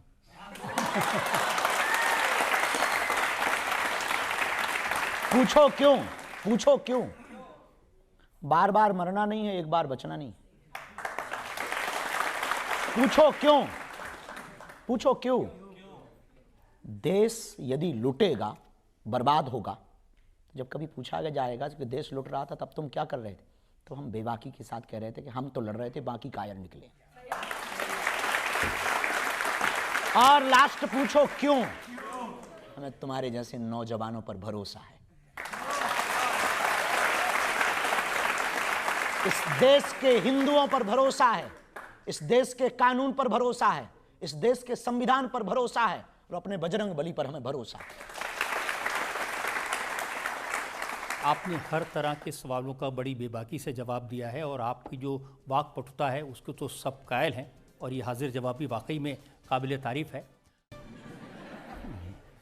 अब शास्त्री जी, जो कथावाचक होते हैं, प्रवचन देने वाले साधु संत होते हैं, आमतौर पर धीर गंभीर स्वभाव के होते हैं, लेकिन आप बड़े नटखट हैं, चंचल हैं, मस्ती करते रहते हैं, और आपके जो भक्त हैं उनके साथ भी खूब मस्ती करते हैं। जिसकी मस्ती जिंदा है उसकी हस्ती जिंदा है, वरना जबरदस्ती जिंदा है। हमारे जीवन में हमें ना आसक्ति है ना अनासक्ति, ना मोह है ना निर्मोह है, ना हम बैरागी हैं ना गृहस्थी हैं वर्तमान में। तो भगवान की कृपा से जैसा जीवन है, सबकी अपनी अपनी प्रवृत्तियां होती। स्वभाव में साधु में गंभीरता भी होनी चाहिए, चंचलता भी होनी चाहिए, पर जिंदगी को आनंद की तरह जीना चाहिए। इसलिए हम मस्ती के साथ जीते हैं, परवाह नहीं करते कि लोगों को क्या टेंशन है, क्योंकि हम टेंशन लेने नहीं आए, कुछ लोगों को देने आए। तो ये जो आपका चंचल स्वभाव है, ये जो मस्ती है, ये अभी एक्वायर किया है, बचपन से ही ऐसे हैं? जन्मजात, और शायद पिछले जन्म का याद नहीं है, लगभग ऐसे ही रहे होंगे। हम ऐसे ही हैं। उसके पीछे कारण है कि हमने अपनी ज़िंदगी में, हमारे गुरु से एक बात हमने सीखी। हमारे गुरु ने कहा था कि सीरियस देखना है तो अस्पतालों में जाओ। सीरियस लोग तो अस्पतालों में मिल जाते हैं। ज़िंदगी एक संघर्ष की कहानी है, ज़िंदगी एक ऐसी जुबानी है जिसको जीना है और खुलकर जीना है। ऐसे जीना है कि कोई हमारे जीवन को आए तो इतनी खुली किताब हो, कोई भी आकर के पढ़ जाए। तो जब बचपन में शरारत करते थे तो स्कूल से डांट भी पड़ती होगी? हमारे टीचर हमको बहुत प्यार करते थे, बचपन से ही हनुमान जी की कृपा, गुरु जी का आशीर्वाद, तो हमको बहुत, हमारे जो टीचर थे, और अद्भुत बात है, हम दुनिया के इतने विचित्र विद्यार्थी हुए कि जिन टीचर से हमने पढ़ा है उनको ही हमने सिद्धि पाने के बाद चेला बनाया। उनका पर्चा बना दिया आपने? उनका पर्चा बना दिया। पर्चा बनाया सो तो ठीक है, उनके अंदर वो भाव जगा। उन्होंने कहा कि वो बात अलग है कि आप हमारे विद्यार्थी रहे, पर हमारी इच्छा है कि आप हमको मंत्र दीक्षा दो। तो पहले हम यस सर करते थे, अब गुरु पूर्णिमा पे वो हमको जी गुरु जी करते। अब हम ये तो कह नहीं सकते कि आशीर्वाद चेला, तो हम कहते हैं आप तो आप ही हो। लेकिन मैं सुना कि बचपन में काफ़ी अभावों से गुजरना पड़ा, मुश्किल का सामना करना पड़ा। हमारे मस्ती का एक ये भी कारण है, क्योंकि हमारा जीवन बहुत अभाव में गुजरा, जीवन बहुत विचित्र संघर्ष में गुजरा। आज भी संघर्ष है और संघर्ष होना चाहिए। संघर्ष कोई बुरा नहीं है। जो मुस्कुरा रहा है निश्चित उसको दुखों ने पाला होगा। जिसके सितारे चमक रहे हैं जरूर उसके जीवन में बहुत अंधेरा रहा होगा, तब आज उजाला होगा। हमने अपनी ज़िंदगी में जो भी बचपन काल गुजारा बहुत विचित्र तरीके से गुजारा, तो कभी कभी कोशिश करते हैं कि वो बचपना ना आए बाहर, पर कोशिश करने के बाद भी वो रुकता नहीं है, वो बचपना बाहर निकल आता है। तो जीवन ऐसा था कि भोजन की भी व्यवस्था नहीं, वस्त्र की भी व्यवस्था नहीं, एक ही कपड़े में 2-2 साल रहना पड़ता था। भोजन के लिए भी गांव में घर घर जाना पड़ता था, तब कहीं चावल मिलता था, कहीं आटा मिलता था, उससे फिर माँ भोजन बनाती थी। हमसे छोटी एक बहन, हमारा भाई भी था, तो हम बड़े थे घर में। पिताजी हमारे कुछ करते नहीं थे, आज भी नहीं करते। तो गांव-गांव घर-घर जा कर के जो परिस्थितियां झेली, मुसीबतें, हमें कहानी आज भी याद है कि हमारे गांव में एक हमारे पड़ोसी को ट्रैक्टर आया, तो उन्होंने हमको 1 रुपया पर दिन के हिसाब से इस बात के लिए रखा कि आप हमारे हावर्स गिनो, खेती के लिए जब ट्रैक्टर जाए तो कितने घंटे ट्रैक्टर चला है, तो आप घंटे गिनो कौन से खेत में कितने घंटे चला है। पढ़ने लिखने में थोड़े से ठीक ठाक थे, तो वही लिखाई करते, शाम को आते तो 1 का सिक्का मिलता था। उस वक्त पार्ले जी छोटा वाला आता था, फिर वो खरीद के लाते थे। 2 बिस्कुट बहन ले लेती थी, 1 बिस्कुट भाई ले लेता था, उसको खा लेते थे, दिन निकाल लेते थे। तो मेला बगल में खजुराहो है हमारे यहाँ, मेला लगता था, मेला में नहीं जा पाते थे, तो माँ से कहते थे बाकी बच्चे पपीरा लाए हैं, कोई डमरू लाए हैं, हमको भी जाना है, तो कोई उधार देता नहीं था, ले जाता नहीं था। तो ये जो जितने संघर्ष रहे, अंधेरी रातें नहीं, आज लोगों को जरूर चमकता हुआ दिखाई पड़ रहा बागेश्वर धाम, बागेश्वर बाबा, महंगे चार्टेड या गाड़ियाँ, पर जीवन में जितनी अंधेरी रातें हमने गुजारी उसको हम भूले नहीं। तो हमारा बचपना मरा नहीं, उसको दबाया गया, खुद से ही दबाया, किसी ने नहीं दबाया, हमने खुद को ही दबाया। भाई के लिए, बहन के लिए, माँ के लिए, समाज के लिए, हिंदुओं के लिए, हिंदुत्व के लिए। फिर अब जैसे ही यहाँ पहुँचे थोड़ा हौस आया, तो अब लगता है कभी कभी कि कोशिश करें कि वो दिन देख लें। कभी क्रिकेट खेलने का मन करता, कभी मौज मस्ती करने का मन करता, पर ऐसा कभी कोई कृत्य नहीं करते जिससे हिंदुओं को नीचा देखना पड़े। देखिए ये बात ठीक है, थोड़ा बहुत मौज मस्ती करना, लेकिन अब तो आपकी लाइफ बिल्कुल बदल गई है। अनंत अंबानी की शादी करने के लिए स्पेशल प्लेन से आप ऑस्ट्रेलिया से आए। बुलाए कोई तो हमें क्या बुलाया, आपने बुलाया सो हम आपकी अदालत आ गए। वो बात अलग है कि आपने चार्टर्ड नहीं भेजा है, तो ये आपकी कमी है, हमारी कोई कमी नहीं है।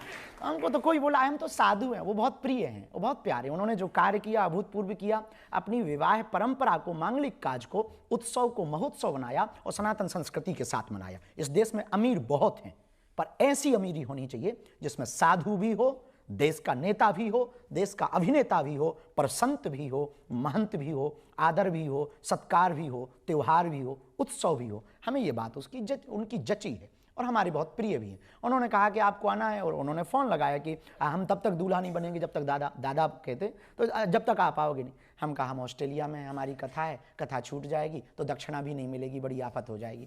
तो उन्होंने कहा कि आप टेंशन न लो, आपकी कथा पे हम भेजेंगे। तो हम चौंक गए, हमने कहा कैसे भेजेंगे। उन्होंने फिर बड़ी वाली चीड़ गाड़ी भेज दी। हमने हवाई जहाज़ का नया नाम रखा चील गाड़ी। तो उन्होंने बड़ी वाली चीड़ गाड़ी भेजी, उसमें हम बढ़िया सोते चले आए। उसी में नहाने की व्यवस्था थी, गजब की हवाई जहाज़ थी। हम तो भगवान से कह रहे कि ऐसी हर बार भेजें जो हमको बुलावें। अब आपने नहीं भेजी है, वो आपकी कमी है।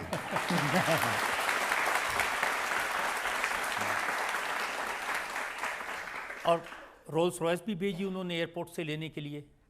वो दूसरी बार में वो बनतारा गए थे, तो बनतारा में वहाँ पर एक छोटा सा क्रम था, अनुष्ठानिक क्रम था, तो वहाँ गए थे। तो वहाँ पर हमने नाम सुन रखा था रोल्स रॉय पर बैठे नहीं। पर सच बताएं, जितने भी है अपने बाप की कुछ भी नहीं मिलती है। थोड़ी देर के लिए मेहमान, जैसे ज़िंदगी में पूरी दुनिया मेहमान है, आती है चली जाती है, यहाँ कोई मालिक नहीं है, सब मेहमान ज़िंदगी में। ऐसे हम भी मेहमान ही हैं। वो बुलाते हैं, कुर्सी पे गुरुजी इस पे बैठ लो। लोगों की प्रसन्नता जिसमें होती है, इनकी प्रसन्नता के लिए कि इनको अगर खुशी मिल रही है, उनको इसमें खुशी मिलती है, हमको ऐसे बैठाने में। उनने देखी होगी हमारी कहानी, प्रेम बहुत करते हैं। तो हमने कहा कोई बात नहीं। अब आपने कहा तो उन्होंने रोल्स रॉय भेज दी, हमने उस पर भी बैठ के मज़ा ले लिया। उल्टा गेट खुलता है।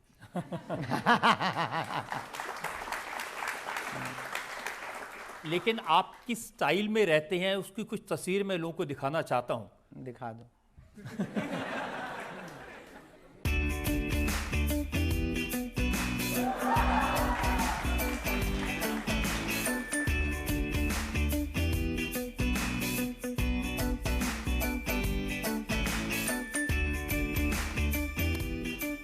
तो आपका चश्मा, आपकी जैकेट, सब कुछ ब्रांडेड है, बड़ी चर्चा होती है इसकी। नहीं, एक ही है, बाकी तो बहुत लो क्वालिटी के हैं, 60-60 रुपया वाले भी हैं, 20 वाले। कोई आता है और इन लोगों की जो हमारे प्रिय हैं, उनकी प्रसन्नता है, जो शिष्य हैं, दीक्षित शिष्य हैं, या जो बहुत प्रिय हैं, प्रेम करते हैं, ये युवान बच्चे आते हैं, गुरुजी आप एक बार ये पहन के दिखा दो, हमें खुशी होगी। हम पहन लेते हैं और हमें लगता है कि ये बुरा नहीं है। इसलिए बुरा नहीं कि हमने ना तो कभी संन्यास लिया, ना हम साधु हैं, और जब साधु नहीं है ना हमने ऐसी कोई घोषणा की, तो ये पहनना बुरा नहीं है। जब इस देश में बलात्कार करने वाला करोड़ों के मकानों में रह सकता, नाचने वाला अरबों खरबों के बंगले और गाड़ी में रह सकता, देश में गद्दारी करने वाला, घूस लेने वाला व्यक्ति इस देश में बड़े बड़े बंगलों में, बड़ी बड़ी गाड़ी में रह सकता, तो एक साधु को कोई दे दे और वो चश्मा पहन ले तो वो जी सकता है। यार ये कोई बुराई नहीं है। हाँ, हमारी आसक्ति भी नहीं है, अनासक्ति भी नहीं है, अपेक्षा भी नहीं है और मना भी नहीं। हमें अपेक्षा भी नहीं कि चश्मा ही हो, अपेक्षा ही नहीं है कि रोल्स रॉयल हो। हम बैलगाड़ी पे गए पर ये किसी ने खबर नहीं दिखाई। हम महाराष्ट्र में बैलगाड़ी पर गए, वहां पर पूरा कीचड़ मच गया था, नहीं थी जाने की व्यवस्था। हम बैलगाड़ी पर कथा करने गए, वो खबर किसी ने नहीं दिखाई। हम साइकिल पर चले, वो खबर किसी ने नहीं दिखाई। इस देश में बहुत कार्य हमने किए, वो किसी ने खबर नहीं दिखाई। पर चश्मा क्या पहन लिया, जैकेट क्या पहन ली, सबने चर्चा कर ली। इसका कारण क्या है कि आप जैसे अपनी कथा में क्या कहते हैं, लगा कि आग दौलत में हमने ये शौक पाले, हमने शौक पाले हैं, और कोई पूछे तो कह देना कि बागेश्वर वाले हैं। हाँ, तो दौलत तो दूसरों की आग लगा रहे हैं आप। नहीं, पहली बात तो लगा के आग दौलत, लगा के आग शोहरत में, लगा के आग दौलत में हमने ये शौक पाले हैं। कोई पूछे तो कह देना हम बागेश्वर वाले। इसका मंतव्य ये है, पहनते हैं, अपना नहीं मानते। हम यहाँ बैठे हैं पर ये अपना नहीं है, इस जगत में है, अपना नहीं है, निर्मोह है। मिल जाए आओ तो वेलकम, ना आओ तो भीड़ कम। तो जो आरती में कहते हैं कि तेरा तुझको अर्पण, क्या लागे मेरा, हाँ, तो उसमें कोई संदेह ही नहीं है। अब किसी की भावनाओं को ठेस नहीं पहुंचा सकते ना। कोई आया है बड़े श्रद्धा भाव से, तो उसकी भावनाओं को कैसे ठेस पहुंचाएं। तो ऐसे ही ये सब आते हैं तो भावनाओं को ठेस ना पहुंचाए, उनकी प्रसन्न, क्योंकि हम तो इन्हीं की प्रसन्नता के लिए है ना। शिष्य की प्रसन्नता जिसमें हो, गुरु तो उसी में प्रसन्न रहता है। परमात्मा की जिसमें प्रसन्नता हो, भक्त तो उसी में प्रसन्न रहता है। साध की जिसमें प्रसन्नता हो, साधक तो उसी में प्रसन्न रहता है। तो आजकल जब लंदन जाते हैं, दुबई जाते हैं, वो किसको प्रसन्न करने के लिए जाते हैं? वो हिंदुओं को प्रसन्न करने के लिए, वहां पर रहने वाले भारतीयों को प्रसन्न करने के लिए, वहां पर रहने वाले मूल परंपरा के लोगों को प्रसन्न करने के लिए, वहां पर रहने वाले अंग्रेजों को आकर्षित करने के लिए कि तुम हमारे यहां आए, अब हम तुम्हारे यहां आए, तो आओ भाई साहब, वेलकम टू यू। तो क्या बुराई है? हमें नहीं लगता कि ये बुराई, जाना ही चाहिए, साधु को जाना चाहिए, ताकि हमारी परंपरा का प्रचार हो, हमारी संस्कृति का प्रचार हो। पर एक बात हमारी पक्की है, विचार भले ही नए लेकर चलते हैं, संस्कार पुराने लेकर चलते हैं। लेकिन मैंने ये भी सुना कि लंदन में एक बाथरूम में अटक गए आप काफी देर। ये खबरें पता नहीं कहाँ से खोजते आप। वो अच्छा, हमें गांव के आदमी पहली बार जब लंदन गए, 9 घंटे की हवाई जहाज, पूरे संकोच में रहे कि कुछ उल्टा सीधा खा पी ना लें, कहीं गड़बड़ ना हो जाए, अंग्रेजी नहीं आती है, अब कैसे काम चलेगा, एक ये नया लफड़ा। तो अंग्रेजी का फिर जाके सेंटेंस सीखा, एक सेंटेंस में अपन ने पूरी देशों की यात्रा कर ली। I can not speak in English, but I understand your feeling.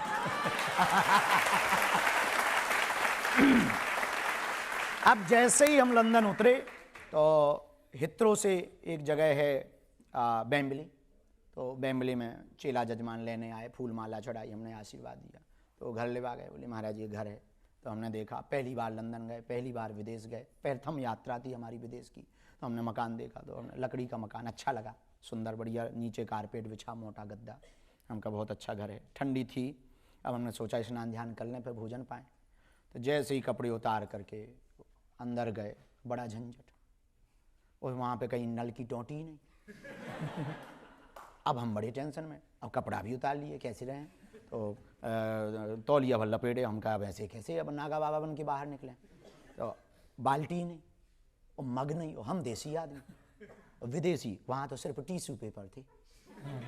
अब और लफड़ा फंस गया। अच्छा टोंटी हो तो काम चला लें कि भीतर भीतर कौन देखने वाला है, लेकिन फिर वो लफड़ा के कहीं पे वो पानी निकलने वाला नहीं। अब टेंशन में लगभग 30 मिनट दिमाग लगाते रहे कि कहाँ फंस गए। हमें लगा कि जजमान का मकान पूरा नहीं बना, आध बने में ही घुसा दिया।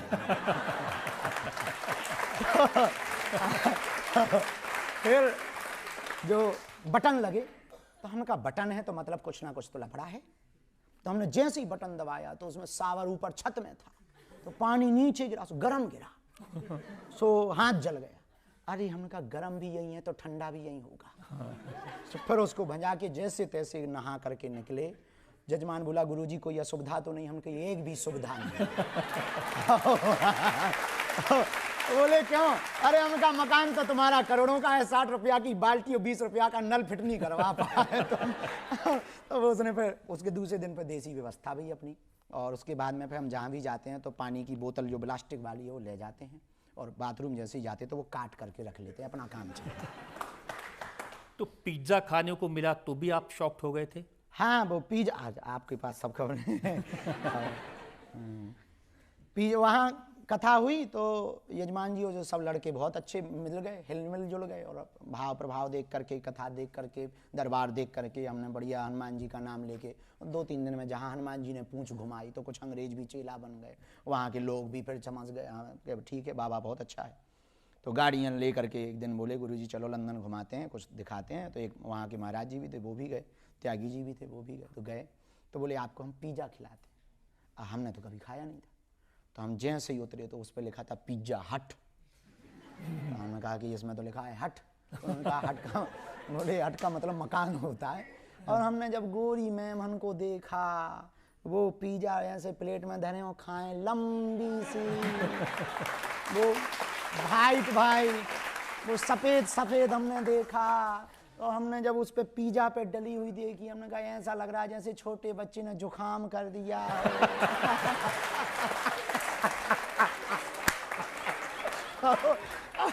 हमने कहा ये क्या है? बोली यही पिज्जा है। हम कहा हमारे यहाँ तो ठंडियों में जो छोटे बच्चों को जुकाम होता है। हमने कहा भैया बच्चा वापसी ले चलो, हमें नहीं खाना है। भगवान की कृपा से आज तक अन्न का तिरस्कार नहीं है। हे अन्न भगवान क्षमा करना हमको। तो अन्न का तिरस्कार नहीं है, लेकिन हमने आज तक फिर स्वाद नहीं लिया है ना। वहाँ खाया फिर हमको मन ही मन में, हम कहा भैया क्षमा करो, अपनी दाल रोटी खाइए, हरी के गुण गाइए, वही ठीक है। और वहाँ ऑस्ट्रेलिया में अंग्रेजी कैसी बोली, इसका एक एग्जाम्पल मेरे पास है। वो मैं लोगों को दिखाना चाहता हूँ video. Thank you, your family, your business, your work, your relative, all peoples. I'm praying Lord Hanuman and bless for you. Thank you so much. बहुत बढ़िया, बहुत बढ़िया। सही गई? सही गई? राइट हो गई? हैं? अरे गजब! ये कमाल की इंग्लिश बोली आपने। बस इतना ही समझ लो कि बस ये लास्ट चांस है। हमको एक हमारे जीवन में दुर्भाग्य रहा, और बहुत स्टूडेंट भी, और हम इस वीडियो को बहुत देखेंगे। आपकी अदालत से देश का सर्वोत्तम ये प्रोग्राम है, इसमें कोई संदेह नहीं। हमारे जीवन में एक दुर्भाग्य तो नहीं कह सकते, लेकिन एक कमी रही। हमने सब कुछ जाना, पढ़ा, अध्यात्म को भी जितना गुरु कृपा हुई सब कुछ। एक कमी रही कि हम अंग्रेजी नहीं पढ़ पाए। थोड़ा कई बार झिझक आती है। जैसे अभी लास्ट दिनों में हम न्यूजीलैंड गए तो वहाँ के प्रधानमंत्री हमको मिलने आए, बड़ी टेंशन थी, और 2-3 घंटे पहले प्रेशर था माइंड पे कि अब वो आएंगे, हम क्या बोलेंगे। भारत में तो प्रधानमंत्री जी मिले थे तो हिंदी बोल देते, बढ़िया काम चल गया। अब यहाँ क्या बोलेंगे? अब उन्होंने तो अंग्रेजी ही ठोकी, ओ वेलकम वेलकम वेलकम बागेश्वर बाबा, वेलकम वेलकम। तो हमने भी कहा thank you thank you thank you thank you. अब क्या बोल दें, हमें यही आती है। तो फिर हमने अंत में यही कहा कि sorry I can not speak in English but I understand. तो हमारे जीवन में हम यही कहेंगे, जो हमने भूल की वो बाकी बच्चे ना करें। पढ़ना बहुत ज़रूरी है। अपने बच्चों को आप कपड़े देना या ना देना, संपत्ति देना या ना देना, बच्चों को शिक्षा जरूर देना। आप बच्चों को शिक्षा दोगे, भले ही आप बड़े घर में बेटी का विवाह ना करवा पाओ, बड़े घर में अपने बड़ा मकान देकर के बालक को ना जा पाओ, यदि शिक्षा देकर के अपनी बेटी को और अपने बच्चों को देकर के जाओगे, संस्कार देकर के अपनी बेटी और बच्चों को जाओगे, तो वो बिना मकान के भी अपनी शिक्षा के बल पर मकान भी बना लेंगे, दुकान भी बना लेंगे। इसका मतलब ये नहीं है कि हम सीख नहीं सकते, सीख सकते हैं। इसका मतलब ये भी नहीं कि हमें अंग्रेजी सीखने की ललक नहीं है, दोनों हैं, पर कारण भी है। हमारी हिंदी का, हमारे हिंदुत्व का प्रचार होना चाहिए। मैं तो ये भी सुना कि मॉरिशस में जब आप गए थे तो प्रेसिडेंट से मिलने गए, वहां भी अंग्रेजी की दिक्कत थी, तो आपने उनका पर्चा निकाल दिया। हाँ, वहाँ के मॉरिशस में जब वहाँ के प्रधानमंत्री और राष्ट्रपति दोनों को मिले थे, तो पहले तो ऐसे ही गए थे, फिर मन में मूड आया कि अपन को तो मिलना है। तो एक चेला थे, उन्होंने कहा कि गुरुजी आप आशीर्वाद दो, अच्छा रहेगा। हम तो फ्री है, ले चलो। पर वही दिमाग में था कि कैसे होगा। भगवान से प्रार्थना की, हनुमान जी से निवेदन किया कि अब आप कृपा करो, लाज रखो। तो गुरु महाराज से प्रार्थना की, प्रणाम किया, उन्होंने अद्भुत लाज रख दी। तो पहले तो 15 मिनट का टाइम उनके पीए ने बताया कि आपको 15 मिनट दिए गए, 15 मिनट, और आप संवाद करके जो भी विषय भारत की तरफ से, संस्कृति की तरफ से रखना हो आप रख दीजिए। हमने अपनी बात रखने के लिए जैसे ही पहुँचे तो उन्होंने पूछा, ट्रांसलेटर बीच में था, कि ये पूछते क्या है। अपन ने पहले ही पर्चा बना के रख लिया, क्योंकि अपन हाथ होते पे बढ़िया सब इज्जत सम्मान चाहिए। तो हमने कहा मिले 15 मिनट, इतने में हलवा होगा। 15 मिनट में तो हमें यही समझ में आएगा कि ये बोल क्या रहे हैं, फिर हम क्या बोलेंगे। हमारी इंजन ही गर्म 1-1.5 घंटा में होता है। तो फिर हमने हनुमान जी का नाम लिया, अपने गुरु भगवान का, उन्होंने लाज रख दी सन्यासी बाबा ने। 2-4 बातें अपन ने संकेत में हिंट ली और वो बहुत अद्भुत सटीक गई। तो जो ट्रांसलेटर था, हमने उससे कहा कि कह दो ऐसा ऐसा लफड़ा है और ऐसा ऐसा है, वो पर्चा बताने योग्य नहीं। जहाँ इतना बताया सोई वो अंग्रेजी में ही सबसे बोला सिक्योरिटी से, गो गो गो गो।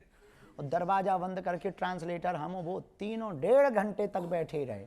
बढ़िया चाय पिलाई उन्होंने 2-2 बार, बढ़िया पानी। हमने मनी मन बब्बाजू से कहा जय बजरंग बली। जो ट्रांसलेटर था वो बड़ा खुश हुआ, बोले हमको पहली बार पता लगा हमारे साहब के इतने राज है। तो बहुत आनंद हुआ। ऐसी हनुमान जी ने। बजरंग बली दुबई में भी मिले? हाँ हाँ, मस्कट गए, ओमान गए, हम वहाँ भी मिले, दुबई में भी मिले। और दुबई में वहाँ के एक कल्चरल मिनिस्टर हैं शेख नयान, हम उनको भी मिले।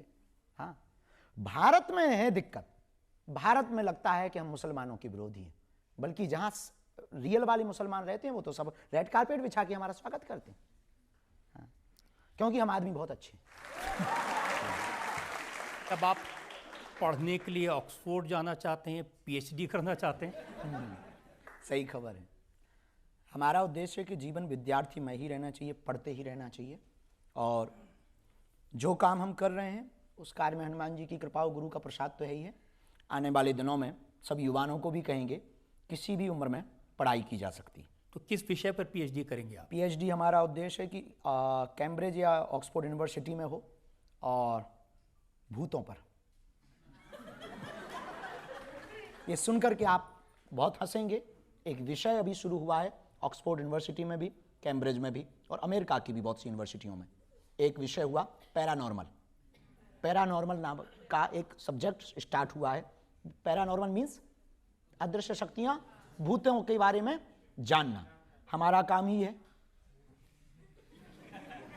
भूत भगाना। इस देश में बहुत से लोग हमारे ऊपर उंगली उठाते हैं, इस देश में हमारे ऊपर बहुत से लोग लांछन लगाते हैं कि हम अंधविश्वास फैलाते हैं। और खास करके महाराष्ट्र में अंधश्रद्धा निर्मूलन समिति के कुछ सदस्यों ने हमारे ऊपर उंगली उठाई थी। तो उसी दिन हमने विचार कर लिया था, इसका हम प्रमाण पत्र भी लेकर के आएंगे और ये तथ्य के साथ में हम कार्य करेंगे। अभी गुरु के द्वारा ज्ञान से ये कर रहे हैं, फिर विज्ञान को जोड़ करके पीएचडी करके पैरानॉर्मल पर काम करके लोगों की नकारात्मकता को दूर करेंगे।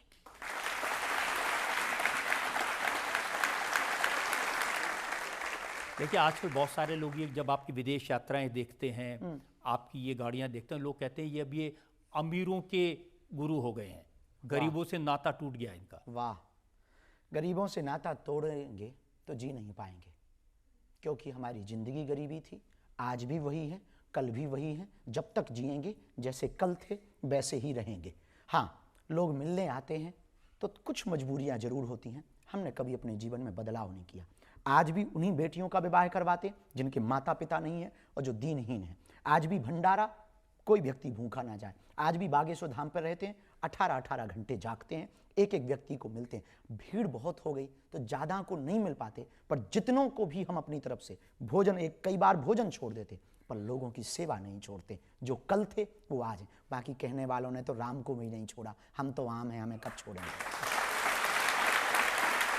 देखिए, अखिलेश यादव की बात सुन रहा था, वो कह रहे थे कि अगर आपको बागेश्वर बाबा की कथा करानी हो तो 50 लाख रुपए खर्च करने पड़ते हैं। गरीब आदमी तो हैसियत ही नहीं है उनसे कथा करवाने की। हम उनको निवेदन करना चाहेंगे आपकी अदालत के माध्यम से कि दक्षिणा हम लेते हैं, इसमें कोई संदेह नहीं, पर जितनी उन्होंने कही है उतनी अभी तक हमें मिली नहीं। उनसे हम कहेंगे कि उनकी श्रद्धा यदि जगे, हमारी कथा करवाएं। हम उनके गांव में जहां वो कहेंगे वहां आएंगे, टेंट भी अपना लाएंगे, साउंड भी अपना लाएंगे, यजमान उनको बनना पड़ेगा, 1 रुपया दक्षिणा नहीं लेंगे और कथा सुना करके जाएंगे। आदिवासियों की कथाएं, आदिवासी क्षेत्रों में जाकर के उनको यजमान बना करके अपने टेंट लगाकर, अपना साउंड लगा करके कथा की। ये इसका गुणगान नहीं उन्होंने आज तक किया। हमने आज, हाँ, दक्षिणा लेते हैं, हमारी 2 मजबूरी है जिस कारण से। एक, कैंसर हॉस्पिटल की मजबूरी। हमारा क्षेत्र बहुत पिछड़ा बिछड़ा है, वहां बहुत गरीबी है और लोग आस्था के नाम पर धर्मांतरण करते हैं वहां पर। तो हम चाहते हैं हम मंदिर बना करके नहीं, जीते जी अस्पताल बना करके मरे। दूसरा, अन्नपूर्णा भंडारा। यदि देखो, हमारे पिताजी तो मुख्यमंत्री नहीं थे, तो अब व्यवस्था चलानी है तो दक्षिणा तो लगेगी। कोई श्रद्धापूर्वक दे देता है तो हम मना नहीं करते, लेकिन यदि कोई इस देश का व्यक्ति इतना अमीर दिल का हो, जिसका जमीर जागे, हमारे कैंसर हॉस्पिटल और हमारे अन्नपूर्णा की सेवा का संकल्प ले ले और वो करने को तैयार हो, हम आपकी अदालत में ताल ठोक करके वो हनुमान जी लेकर के आए हैं। इनकी कसम खाकर कहते हैं जब तक जिएंगे 1 रुपया अपनी जेब में नहीं लेंगे, उसको ही देंगे। बस ये 2 सपने वो पूरे कर देंगे, हमें कोई अपेक्षा नहीं है। हमारा भजन, हमारी कथा, हमारे प्रवचन कभी भी धन के लिए नहीं है। हाँ, अब कोई देता है तो सदुपयोग में लगाने की प्रेरणा यदि दे दी जाए तो क्या बुराई है। इस देश में नाचने वाले करोड़ों लेते हैं, और नेता भी तो अपनी वेतन लेते हैं और घूसखोरी अलग से लेते हैं। देखो, दूध का धुला कोई नहीं है, लेकिन दक्षिणा लेकर के यदि कोई बेटियों का घर बसाए, दक्षिणा लेकर के भंडारा करवाए, दक्षिणा लेकर के यदि कैंसर हॉस्पिटल बनाए, तो हमें लगता है ये बेहतर कार्य है, इस देश में प्रत्येक व्यक्ति को करना चाहिए। आपने इतनी उत्तम बात कही है और वाकई में सबको ये करना चाहिए। दान दक्षिणा का अगर इस्तेमाल हम लोगों को शिक्षा देने में, इलाज कराने में कर सके, इससे अच्छी कोई बात नहीं है। आपकी अदालत में अगला इल्जाम। आपकी अदालत में बागेश्वर धाम के प्रमुख पंडित धीरेन्द्र शास्त्री पर आरोप है कि ये लोगों को गुमराह करते हैं। मैंने आपके प्रवचन सुने हैं, वहाँ पर बड़े यंग नौजवान लड़के लड़कियाँ रहते हैं। आप उनको बताते हैं कि घर कैसे बसाना है, गृहस्थी कैसे चलानी है। अब आप तो घोड़ी चढ़े नहीं, दूल्हा बने नहीं, शादी की नहीं, आप कैसे घर गृहस्थी की बातें बताते लोग? दूसरों के अनुभव से। खुद आदमी खुद की बारात नहीं गया तो इसका मतलब ये थोड़ी कि बारात का ज्ञान नहीं है। दूसरों की तो गए हैं, दूसरों को घोड़ी चढ़ते देखा है, दूसरों का घर बसते देखा है, उजड़ते भी देखा है। लोग हमारे पास कहानी आके सुनाते हैं। हमारा काम ही है स्टोरियां सुनना और सुनाना। हम सुनते हैं उनकी कहानी, उनके दुख दर्द पर को सुनते हैं, मलहम लगाते हैं, कहीं थोड़ा सा अपनी तरफ से उनको ऊर्जा भी देते हैं, आशीर्वाद भी देते हैं। जब हमने उनकी हालत देख लिया तो फिर हम उन्हीं के आधार पर, अनुभव के आधार पर, जरूरी थोड़ी कि दारू पी करके ही पता किया जाए कि चढ़ती कैसी है।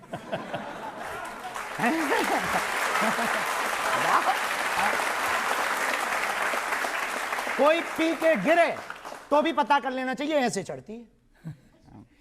मैं देखा कि ऑनलाइन पर किसी ने शादी कर ली, उसको आपने सलाह दी कि अब आगे क्या करना है? हाँ, वो एक लफड़ा हुआ कि एक यजमान जी के घर पे हम गए थे, तो बड़े भारत के बहुत नामचीन हैं और उनके यहाँ रुके, तो ऊपर की मंजिल में रुके थे। तो उन्होंने कहा सुबह सुबह कि हम आपकी आज्ञा हो तो पंडित जी आए तो हम एक विवाह संपन्न करा के आते हैं। तो उनका किसका? बोले यजमानी जी के बेटे का। उनका करा दो। तो जैसे ही हम नीचे उतरे चाय वाय पीने, तो हमने कहा कि भैया कहाँ है लड़का बहू? बोले लड़का तो ये है, बहू तो विदेश में। तो हम कहा शादी कब हुई? बोले अभी। हम कहा हुई कैसे? बोले ऑनलाइन। हम कहा बेटा ऑनलाइन कैसे? बोले वीडियो कॉल पर। तो हम कहा गजब। हम कहा भाई ये सिस्टम क्या है? बोले यहाँ आगी जला दी, वहां आगी जला दी, वहां फेरे करवा दी, यहाँ लड़का फेरे ले रहा, वहां लड़की फेरे ले। हम कहा बहुत बढ़िया, फ्लिपकार्ट से लड़का मंगवा ले। और क्या करें? तो ये फिर हमने उनको डांटा कि हमारी शास्त्रीय परंपरा के विरुद्ध है, सनातनीय परंपरा के विरुद्ध है।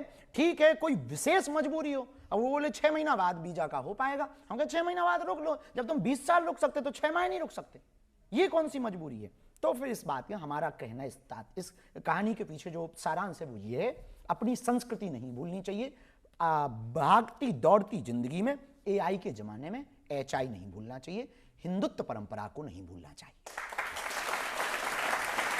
अब आपकी ऐसी बातें सुनते हैं ना तो फिर लड़कियां कहती हैं आप बहुत क्यूट हैं। एक लड़की ने कहा कि YouTube पर आपको देखकर मैं शर्मा गई। बच के रहें, रक्षाबंधन पे आ जाएं वो, हमें लेने। हमको तो देखो चोर को खांसी और साधु को दासी फांसी लगवाती है, इसलिए बच के रहना चाहिए। जितना दूरी डिस्टेंस हो उतना ही बढ़िया। सबके प्रति आदर है, हम जैसे हैं वैसे हैं, और अच्छा दिखना कोई बुरी बात थोड़ी है। एक लड़की ने शेर लिखा कि तू है तो दिल धड़कता है, तू है तो मेरी आस चलती है।